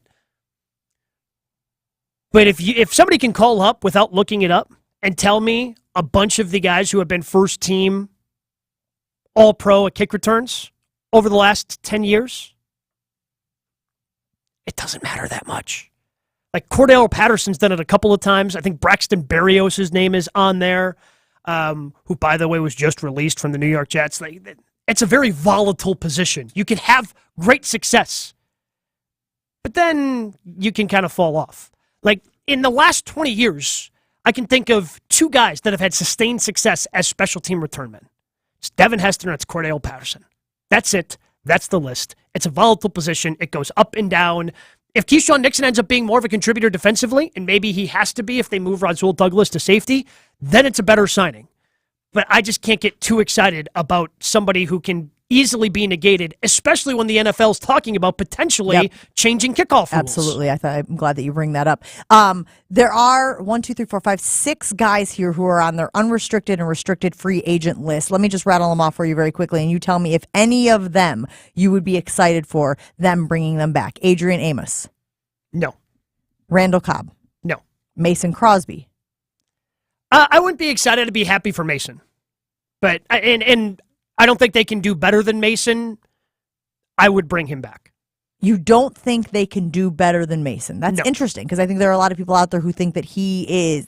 It's the whole get rid of a player a year too early versus a year too late. They don't want him to be a liability on this team just because he is an aging player, regardless of all of the success he's had, obviously, at the position. He wasn't healthy last year and still late in the year. What was that, a 55-yarder he hit at Lambeau Field? Yep. And kicking at Lambeau Field is really hard. Like the winds swirl, it's tough to figure out. And at some point, you're going to have a rookie and bring him in. And maybe it's better to have those growing pains during a slingshot season. So maybe you go out and get an undrafted rookie free agent kicker and try to hit the reset button. If they decided to do that, I would not blame them. I like Mason and again, a lot of the charity work he has done in the greater Milwaukee, Green Bay area, especially with the Lamar Day Cancer Foundation. So I would be happy if Mason stuck around for those reasons, but I would completely understand if they moved on. Dallin Levitt on the list. No. I'm just reading the list. You looked at me like she's just reading. Asked you to give me a kidney, okay? Would you say no to that? I actually think he would be more willing to give me a kidney than he would be give it to you right now. Dallin Levitt. Mercedes Lewis. No. He's going to New York. Yash Nyman. Yes. Okay, so Yash Nyman is the only one. He's a restricted free agent, but the only one on that list that you're saying. And again, Mason Crosby, who we discussed notwithstanding, that you think is worth bringing back on that list. Yeah, Yash, and he's going to be coming back. They've got the second-round tender on him. I don't think anybody's going to dip in and end up trying to go after him that hard where the Packers won't be able to match an offer for Yash. My guess is he's more right tackle, but he filled in well when he's had to play left tackle. And with David Bakhtiari essentially on a one-year deal, you're going to have to figure out the left tackle position. Future. Maybe he's that guy. If not, you've got your right tackle, and you can find your left tackle in the draft going forward. Put it on the poll, Ashy. Do we like slingshot season to kind of wrap our brains about what could potentially be a down year for the Green Bay Packers that could propel them to future success? Because the guys have been saying, hey, you got to wrap your brain around the possibility, the likelihood that this is going to be a down year for the Green Bay Packers. And as we started this segment with the number, right? DraftKings came out with 7.5 as the win total that you can bet against or bet for the Green Bay Packers, which again, I think you guys settled on. So also, when you had the conversation, you settled on 7.5 as what you thought was a more fair. Yes. On Friday we did. I went back to the poll results because I was curious. It was 81% we set it at 5.5. When we set it at 7.5, 50-50. Yeah. Which is what Vegas wants. Which is exactly what the Vegas is looking want. for. Yes. They want people to be... we did it first, though. We're better than Vegas. Sure, let's go with that. I mean, we're beating Vegas right now. It's true. Alleged Vegas. We got Vegas. Have you guys tried Celsius energy drink yet? If you haven't, let me tell you about it. Oh, I was going to tell you we should put it on the poll. Slingshot season. Do you buy it? Do you like it? Are you into it? Okay, on Jen, Gabe, and Chewy. Have you tried Celsius energy drink yet? If you guys haven't, can I tell you all about it? It's the clean energy drink that you need, that I need, to stay active and energized all day long. And trust me, I need Celsius and the energy it gives me to get through this show with these knuckleheads each and every morning on ESPN Milwaukee. 15 different flavors to choose from. Arctic Vibe, Fuji Apple Pear, and what do I have hanging out with me this morning, guys? What do I have hanging out with me this morning? I think that says Peach watermelon. Vibe? Peach Don't Vibe. This is why we're not letting Chewy make those picks, by the way. So good. I have one every Saturday morning before I hit the air for college football coverage, and it keeps me going throughout the entire weekend. Celsius is the essential energy drink that I choose to stay on top of it all, and you can too. Find Celsius at your local Pick and Save stores or online at Amazon. Celsius Energy Drink. Celsius Energy Drink. Live fit. More Jen, Gabe, and Chewy coming up on 94.5 ESPN. We're still dealing with 2 crashes at the stadium interchange. I-94 West to Brewers Boulevard is closed, as is Highway 175 South to I-94 East. Still a massive delay heading east on I-94. We got about a 15-minute delay from the zoo to downtown. We're just seeing a little bit of backup on I-94 northbound. Just some taps on the brakes from Howard to just past Oklahoma. Everything else is looking good on the roads. And now for a look at your Storm Team forecast. Today, mostly sunny, breezy with a high of 40. Tonight, increasing clouds with a low of 28. Weather is brought to you by WM, the leading provider of comprehensive waste management services in North America. Learn about career opportunities in Wisconsin by visiting careers.wm.com. From the WTMJ Traffic Center, I'm Finn Askin on 94.5 ESPN. Weather is brought to you by Wisconsin Indoor Golf Center in Waukesha. Play Whistling Straits and other Pro Tour courses, whatever the weather is, in one of their 12 state-of-the-art simulators. This is Jen, Gabe, and Chewy, sponsored by Ridgetop Exteriors on 94.5 ESPN. Just because the buzzer hits doesn't mean the game ends. Highlights. Holiday back to Giannis, and Giannis will staple it through with a two-hand jam. Reaction. Bucks have been very good. So we're talking about 3 months now that the Bucks have been the best team in the league, and the Bucks and the Sixers have been the 2 best teams by a wide margin. Your thoughts. Take care of the glass. We need to do that, and we did it in the fourth quarter. Nobody knows the Bucks like Justin Garcia. Catch Bucks Talk after every game right here on 94.5 ESPN. The best quality roofs, siding, windows, and doors, expertly installed and at an affordable price. Hi, this is Bo from Ridgetop Exteriors. Integrity, excellence, quality, and community are what we value here at Ridgetop because we want to do a great job to help our friends and neighbors. We always want to exceed expectations because customer service is our #1 goal. We're trusted local experts you can count on for your home exterior projects. Thanks for choosing Ridgetop Exteriors for your home's next project. Go to ridgetopexteriors.com for a free estimate.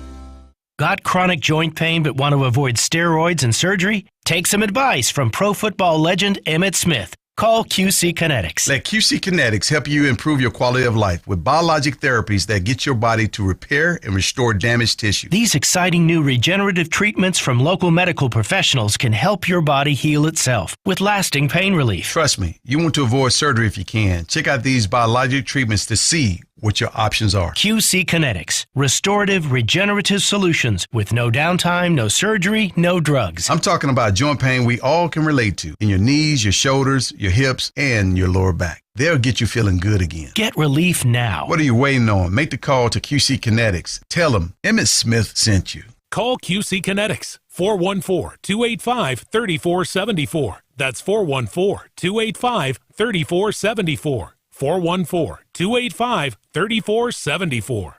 When it's time for an adventure on the open highway, one quick call to American Family Insurance gets you headed in the right direction. Our travel peace of mind package is there if you encounter a bump in the road. From roadside assistance to rental car coverage, we have you covered. Find a local agent or get a quote at amfam.com. American Family Insurance. American Family Mutual Insurance Company, SI, and its operating companies, 6000 American Parkway, Madison, Wisconsin. It's Jen, Gabe, and Chewy. Have you never had a good pie? I've had fine pies. You get no pie. Right now, yeah. I mean, it seems that way anyway. But if we get him on those dating sites, it feels like maybe he could. On 94.5 ESPN.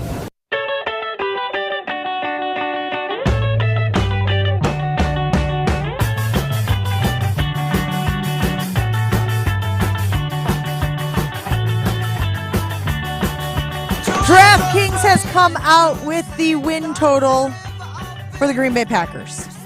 Just out of curiosity, did DraftKings also come out with the win totals for the Lions, the Bears, and the Vikings? Because again, you mentioned them having... all the win totals are out. I don't have those in front of me, but I can find them very quickly. Can you find those for me? Because that'd be interesting. You did mention that they did also come out with the NFC North odds to win the division. Lions the favorite right now at plus 130, Vikings plus 310, Bears plus 320, and the Packers plus 410. I did say I may take a flyer on that one. I may take a flyer on the old $20 for the Packers at 410 and just let it sit there. Kind of potentially growing interest, potentially growing for me, like my garden.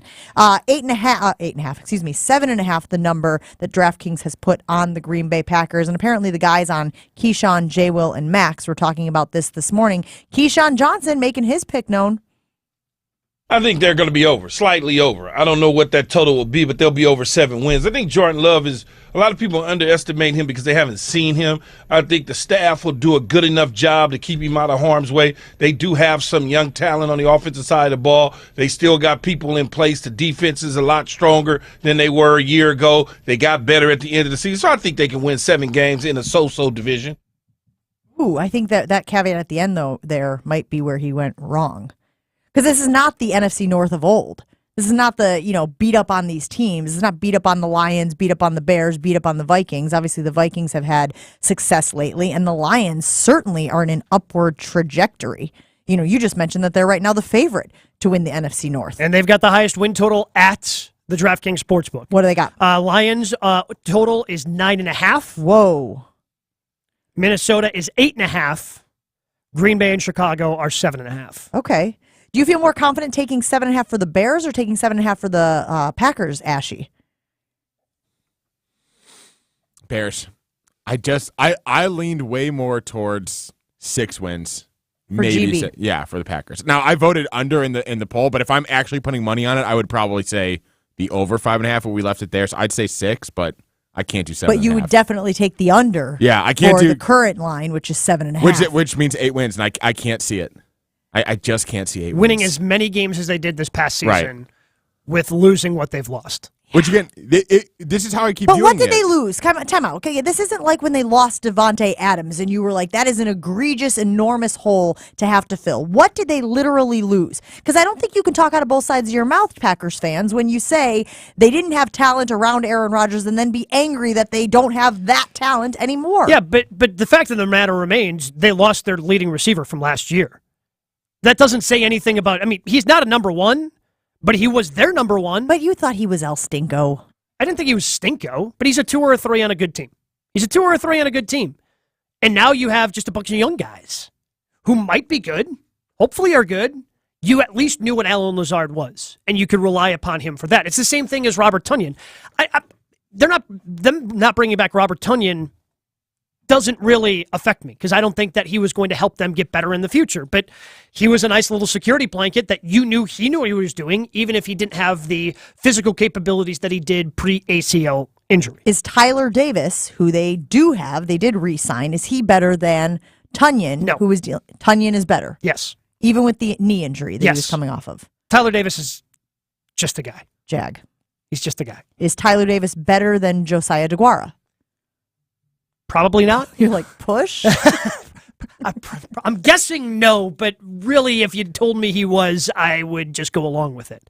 So you've lost one of your starters there at wide receiver. You've lost your starting and really your top 2 tight ends, even if they weren't good. But again, even Josiah DeGuara and Tyler Davis could not surpass the 2 guys that were in front of them at the tight end position to get more significant playing time a year ago. So that means something. And they haven't gone out to replace those guys with somebody who might be better. Maybe they do it in the draft, but it's still going to be a young guy, and there's still going to be growing pains that go along with that. Your safety position is a disaster. Just a disaster. But you just mentioned how you don't want them bringing back Adrian Amos. Well, because they can't. Because his void years have already kicked in.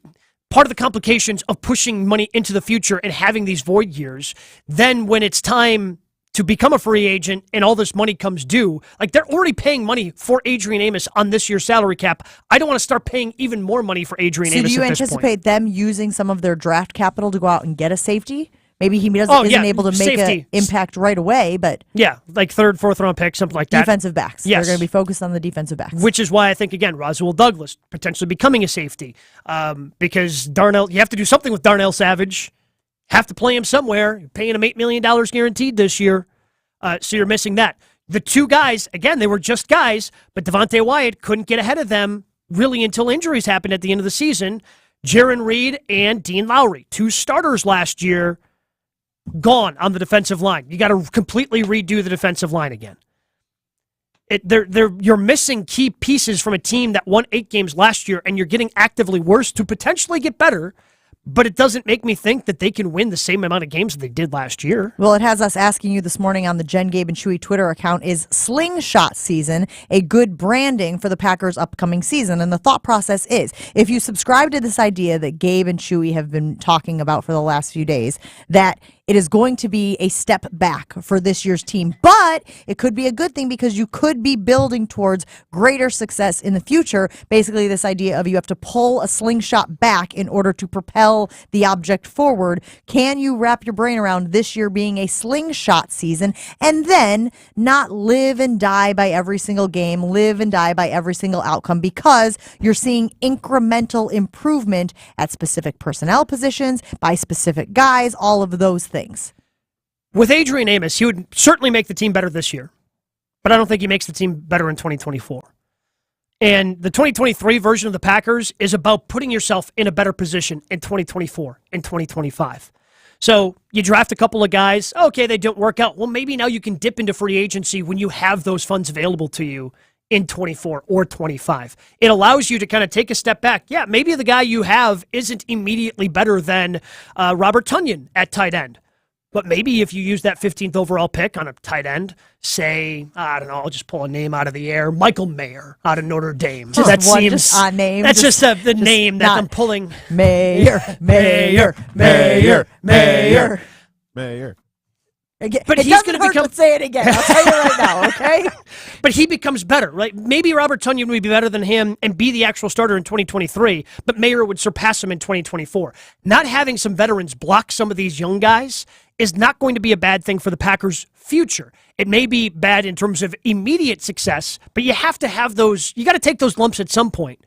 And the way that this roster is currently constructed, that probably means you're going to have some lumps in terms of your overall record. So the last thing I will say before we go, because we have to get to Rick Schlesinger, who is joining us from the Milwaukee Brewers right after this to preview the upcoming season, is when you talk about the current situation and then the going forward situation, do you then have a preference of how they handle the Aaron Rodgers trade? Because people have been saying, take the lump sum, take the $40 million cap hit, just get him off the books after this year, as opposed to the June 1st advantage after June 1st, which would be 16 this year, 24 next year. I really don't care, because I think if you do it if you do it after June 1st and it's only 16 this year, I think that you could then get creative with how you do an extension for our Rashawn Gary, where you really front load that, take some of that salary cap savings this year, give him a bunch of money up front, maybe make his base salary even pretty large this year. Just give him a bunch of money this year and then make it hurt less down the road. I think you can get creative with some of the young guys you have to sign and restructure and do that if you end up getting those funds available to you this year, even though you wouldn't be able to use those funds on big ticket free agents. I do think there is some value, though, to just getting it off the books. Oh, 100%. To just, if this is the slingshot season and you are willing to take a step back to take several steps forward, just eat the $40 million this year and then be free and clear of it next year when you want to make a lot of big moves. And it's a big number to think about, 40, but it's really only $9 more million than what he's currently accounting for right now on the Packers salary cap. So they would only have to come up with $9 more million, which they currently do have under the salary cap, and then would probably have to redo another deal or two to give themselves some walking around money, some spending money for just operational costs throughout the course of the season. All right, we got to take a break here on Jen, Gabe, and Chewy. We have Rick Schlesinger, Brewers President of Business Operations, coming up next to talk about the upcoming season and get you excited for opening day, which is now just a few days away. Gabe? Doesn't matter what age you are, low testosterone can be an issue with any guy. That's where Mentality comes in, a local healthcare facility specifically dedicated to helping men feel and perform at their very best. You could have low testosterone, not even know it. You probably just think you're getting a little bit older. I'm a little more old. That's why I'm kind of tired throughout the course of the day. Just don't have that energy that I had, even just a year or two ago. Well, that could be low testosterone. And Mentality, it's easy for them to help you. You book your appointment, lowtusa.com. That's what I did. You go in, you get a blood panel done. Takes minutes. Doesn't take very long at all. They get back with you within a week and let you know where your numbers are. And if your testosterone levels are low, they will then devise a custom treatment just for you. It's not one size fits all. It is a customized treatment to make sure you are feeling and performing at your very best. So go to lowtusa.com. That's Mentality's website. They allow treatment to fit into every guy's lifestyle. Learn more about Mentality and their low testosterone treatments. lowtusa.com. Jen, Gabe, and Chewy are back after this on 94.5 ESPN. We're still dealing with two crashes at the stadium interchange. I-94 West to Brewers Boulevard is closed, as is Highway 175 South to I-94 East. Delays heading into downtown are looking a little better from I-94 East. We only got about an 8-minute delay there from the zoo into downtown, and we're seeing a little bit of a backup on I-94 northbound. Just some taps on the brakes from Howard to just past Oklahoma. Everything else is looking good on the roads. Traffic is brought to you by Fifth Third Bank, custom solutions built around your goals. Member FDIC. And here's a look at your Storm Team forecast. Today, mostly sunny, breezy with a high of 40. Tonight, increasing clouds, the low of 28. From the WTMJ Traffic Center, I'm Finn Askin on 94.5 ESPN.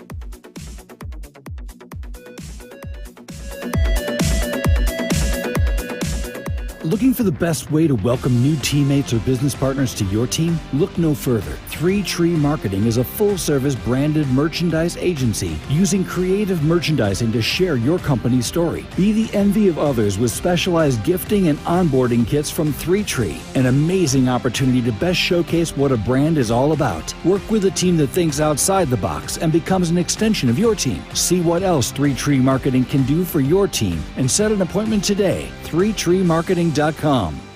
This is a special alert to all Americans who own a vehicle with less than 200,000 miles with an auto warranty about to expire or with no warranty coverage at all. Due to a decline in the economy, CarShield is announcing a low-cost month-to-month vehicle protection plan that is now available to the public to save any driver out-of-pocket expenses on future auto repairs. Call now to find out how you can pay almost nothing for covered auto repairs. Yes, you heard that correctly. Pay almost nothing for covered auto repairs. An open phone line has been established for all drivers to call for a free quick quote. Call 800-484-5131 now. Drivers who are covered will not have to pay for covered repairs again. This protection plan is at an all-time low. Additionally, drivers who activate this vehicle protection today will also receive free roadside assistance, free towing, and car rental options at no additional cost. Call us for your free quick quote today. 800-484-5131. That's 800-484-5131. What do you have to lose? Call 800-484-5131. Again, 800-484-5131. Basketball and Guinness, 2 reasons this is the best month of the year. Enjoy both together while watching your favorite team make a title run. Settle into the world of Guinness, over 260 years in the making. Enjoy a pint and the games at Kelly's Bleachers Windlake, a sports and entertainment complex featuring local, regional, and national live music, along with 3 indoor and outdoor sand volleyball courts. Also enjoy Guinness at Maxwell's, Brazen Head, Wells Street Tavern, Dugout 54, and Moe's Irish Pub in Tosa. A wide array of opportunities abound at Waste Management. Through the pandemic, if a teammate was sick, they would still be able to take care of their family with COVID pay. We paid a stipend to make sure that they could pay for the internet bill. We've never had an environment where we were able to work from home. They made it work. They went out and purchased brand new equipment to be able to let agents work from home so they could still generate a check. Join the Waste Management family. Just search online, Waste Management Careers. This is Jen, Gabe, and Chewy. Is it against the law to be a moron or no? The law. Not yet. I texted this to Jen earlier. The law does protect some people from things that are called an attractive nuisance. On 94.5 ESPN.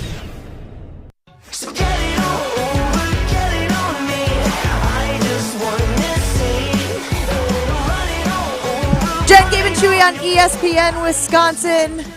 We're efforting Mark Chmura. We'll just be efforting him the entire show, actually. I stopped efforting him at 7:05. But he's still efforting. How's that sound? We are so pleased to be joined by Rick Schlesinger joining us here on Jen, Gabe, and Chewy. Rick, of course, is the Brewers president of business operations. Rick, how excited are you about opening day being right around the corner for our Milwaukee Brewers?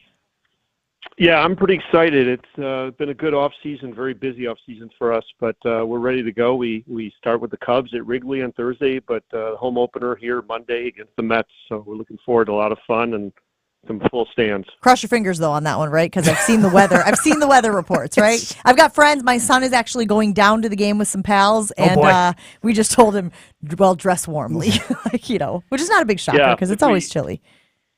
Yeah, chilly and hopefully not too much rain. It's going to be cold, but let's hope we get the game in. One of my favorite things that you guys have changed, Rick, for this year, because one of my favorite memories as a kid, Sundays I would go to then County Stadium with my parents, my two sisters, and it was a pretty good value. Like, we could get, sit out in the bleachers, have a good time, and watch baseball. And this year with Sundays at the ballpark, it seems like you guys are bringing that feel back. Yeah, I think we're really conscious of the need to get families here and do it in an affordable way. So Sunday is going to be fun. We're going to have a special package, 4 hot dogs, 4 tickets, 4 sodas, and a parking pass for $59 total. We're also bringing back Autograph Sundays so kids can get a chance to get autographs of their favorite players. Kids run the bases after the game, and some great promotions. We have a new sound system. We have color sport lights. Fireworks are back. New videos on the scoreboard. So a lot of fun things for people to enjoy, and we're ramping up, and it's a week away. Rick, you kind of breezed by that. $59. That's all it would cost. That's like all in. Again, that's 4 tickets. That's parking, hot dogs, sodas. You get the meal, you get the parking, and you get the tickets, all for just $59 for a family of 4. That's unbelievable value. It's a great value. This is a great ballpark. We never have to worry about the weather. Always great conditions here, and I'm looking forward to a really exciting team. With the new rule changes, I think we're poised to take advantage of them with our speed and our defense. And, again, not so reliant on home run. And with our dominant starting pitching, I think it's going to be a really, really fun and exciting and meaningful season this year. Well, I'm glad you brought that up, Rick, because obviously we all love the food and we all love the pomp and the circumstances and fireworks and whatnot. But what matters so much, of course, is the product on the field. And you know me, I love the storytelling space. It's something I exist in, obviously, at ESPN. And you guys are doing this as well with this docuseries called The Freshman. Tell everybody about what The Freshman is and why that's an opportunity for people to get excited about the on-the-field product. Right. We're excited because we have a great convergence of rule changes and some young hitting prospects who are going to take advantage of those rule changes. Guys like Saul Frelick, Garrett Mitchell, Bryce Terang, Joey Weimer, who we should see some significant playing time in Milwaukee this year. And then, of course, hopefully at some point soon, Jackson Churio, who's rated among the best, if not the best, minor league prospect in all of baseball. We've done this series where we're sort of showcasing behind the scenes, get to know these guys, their personalities, sort of how they're approaching their first professional experience in Milwaukee and what they're looking to accomplish while they're here. And again, it's sort of a great enthusiasm. It reminds me of the days when we had Fielder and Corey Hart and J.J. Hardy and Ricky Weeks and all those guys coming up in the mid-2000s for the first generation of great Brewers teams in that decade. And obviously, you don't want to jinx anything, and it's a hard act to follow, but these guys could be really special, and we're excited to have them. And if they don't start the season in Milwaukee, I guarantee you we'll see them at some point in this ballpark. Rick, there's no doubt I'm going to be tuning into that. Tell everybody where they can find that docuseries, which you guys are calling The Freshman, if they're interested in learning more about some of those young, exciting players that you talked about. Yeah, there's definite ways to do it. You can go to YouTube TV. You can go to our website, brewers.com. We're also having excerpts on our social media channels, so there's no shortage of ways to get through the series. We've posted 2 of the series. I think there's 2 more to go. And again, it's a really good insight into how players are coached, what they're thinking, their personalities. These are really young, fun kids who are really excited, sort of, that wide-eyed enthusiasm that all rookies have. And again, they're matched with some really great talent and sort of purpose. And it's not hard to fall in love with these guys because they're talented, they're enthusiastic, and they really want to be meaningful players here in Milwaukee for a long time. Rick Schlesinger, Brewers President, Business Operations, joining us here on Jen, Gabe, and Chewy. Rick, I know this was new at the end of last season, but now you're going to get a full season with it. And I've been out there every Wednesday playing league, and it's been kind of fun seeing how the field's been getting ready for next Monday. And, of course, I'm talking about X-Golf. How has X-Golf been for you guys, and what are you looking forward to with X-Golf inside American Family Field for the 2023 season? And, Rick, just as an aside, if you thought you were going to get through an interview with Gabe Neitzel and not talk about X-Golf or golf just in general out at AmFam Field, well, my friend, you have not been paying attention. It's his fault for putting it in there. If you didn't put the X-Golf inside the stadium, Rick. I'm prepared. I was prepared. Yeah, no, it's exceeded our expectations. I wasn't really sure exactly what was going to happen because, well, it's a great concept and they're very popular. This is a unique destination, and what I find is when I go over there and went over the off season, it was always busy, even in the middle of the day, with leagues and with families and kids. And I kept thinking, well, aren't these kids supposed to be in school? But probably they had off days. I wasn't going to ask that question.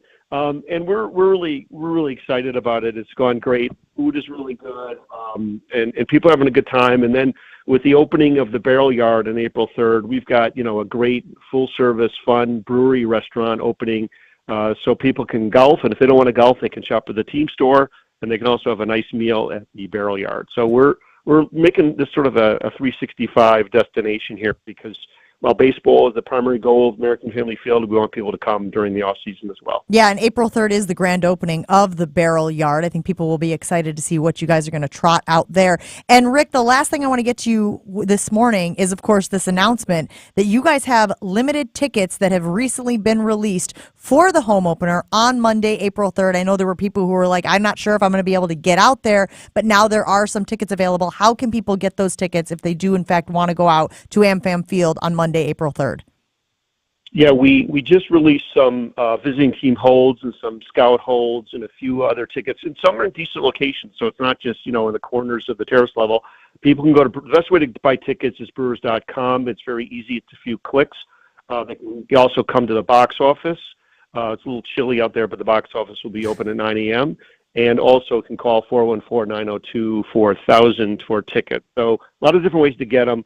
We're finding more and more people just do a few clicks, do it from their laptop, and they're set for opening day. Rick, nobody talks about food more on the radio than Jen, Gabe, and Chewy. We are the show that talks about food the most in the sports space for sure, maybe in all of the spaces. So what we're trying to figure out is how we, the Jen, Gabe, and Chewy and Ashton portion of the Jen, Gabe, and Chewy show, can do some of these food tastings that you guys do. I know that when you have new products on the menu, you kind of invite media people out there to taste them. We feel like we're very qualified for this, so we were just wondering if you could kind of give us an invitation to that.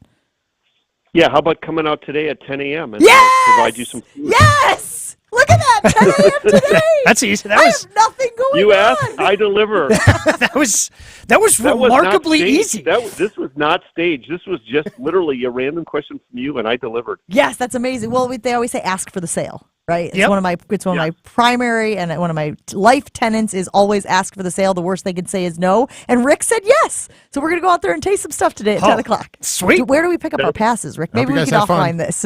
Ashton has to work. Ashton, I'm sorry about that, buddy.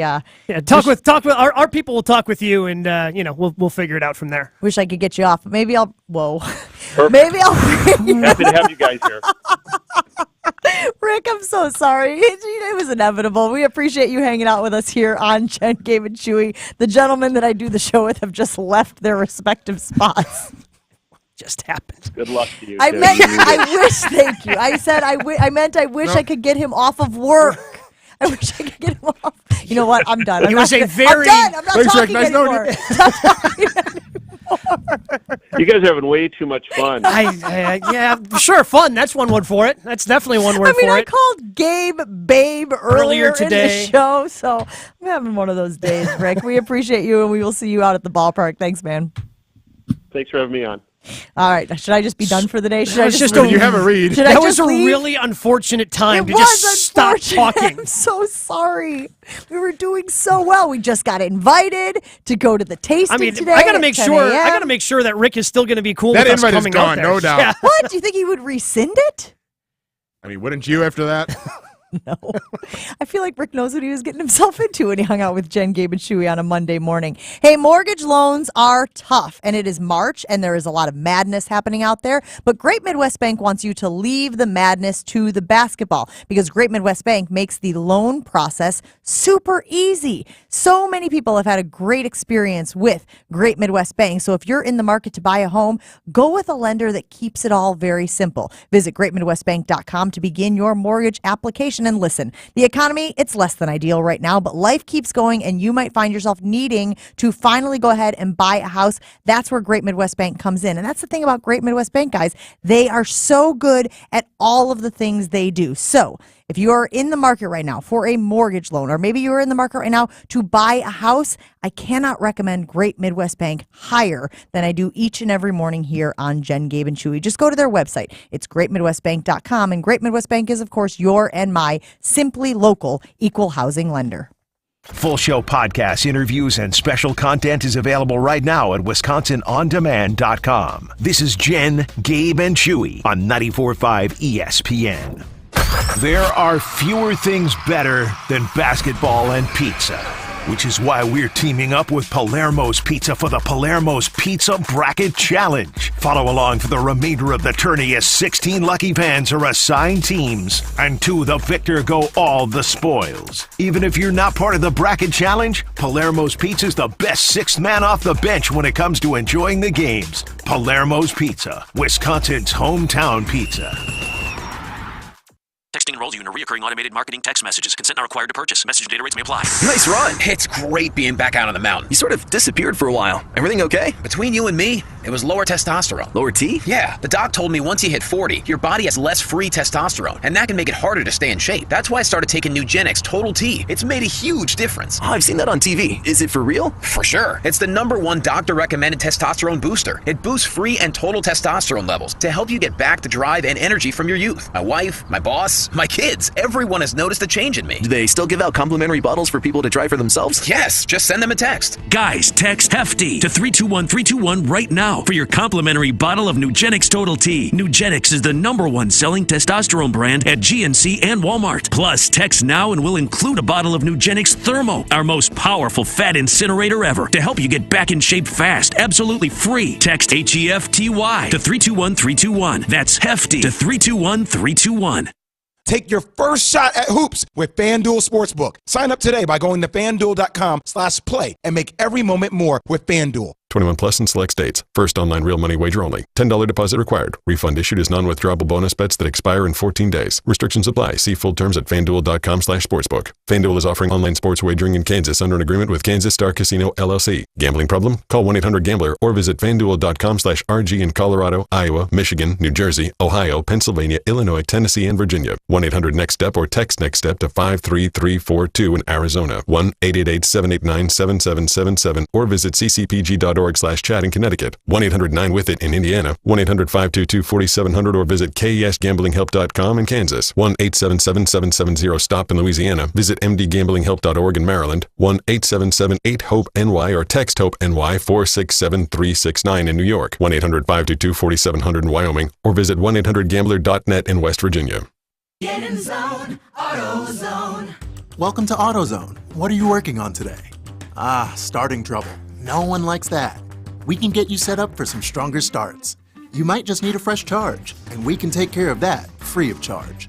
But if it is time for a new battery, we've got replacement batteries that'll fit your needs, starting at just $79.99. That's what makes us America's #1 battery destination. Get in the zone, AutoZone. Restrictions apply. Baseball, basketball, pickleball. Those are sports, and people love sports. If you love sports, you should know this. Drivers who switch and save with Progressive could save hundreds. Does saving have anything to do with sports? No, but people love sports, so I'm yelling sports out. Hockey, swimming, golf. Not all sports have the word ball in there, so save big when you switch to Progressive. Go sports teams! Progressive Casualty Insurance Company and Affiliates. Potential savings will vary. This is Jen, Gabe, and Chewy. Just jump on it. That's what he did.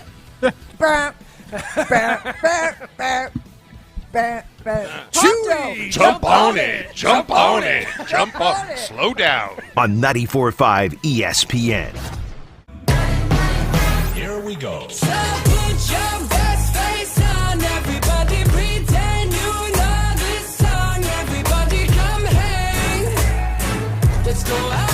We really appreciate Rick Schlesinger hanging out with us this morning to preview some of the things they have going on at AmFam Field as the Brewer season gets underway a little later this week, and of course the home opener next Monday against the Mets. They talked about the Barrel Yard, they talked about the Sunday at the ballpark, and that, like you said, Gabe, is a great value, $59, 4 tickets for parking, 4 hot dogs, 4 sodas. They'll have autographed Sundays as well. The thing I'm most excited about, obviously, is the product on the field and this docu-series called The Freshman. I want to check that out. doubt. which is going to follow a bunch of these young guys. I mean, look, everybody was super excited about Garrett Mitchell last year, right? Like really took the team by storm and took the fan base by storm. And so to see the progression that he has made and how he can help this team offensively, I think is something that a lot of people will be excited about. And look, if there's anything I know about Milwaukee sports fans, they love to be informed. They love the behind-the-scenes stuff. That's why we had so many Marquette fans tuning in to the Marquette Basketball Hour on Thursday nights with Shaka Smart. They loved hearing kind of the behind-the-scenes stuff, and that's what I feel like this will be. That'll be that peek inside for the Milwaukee Brewers season, Gabe. Yeah, a lot of players. I mean, we know Garrett Mitchell going to be on the roster. Sal Frelick had a pretty good WBC when he was out there playing by Bryce Terang, Joey Weimer, Jackson Chorio. These are just guys that are coming through the system and throwing the names Fielder, Hart, Hardy, Weeks out there sets an incredibly high bar. But I remember that, being in college and how excited everybody in the state was for those guys because they knew who they were coming through the system and the expectations once they got, and then they delivered on a lot of those expectations.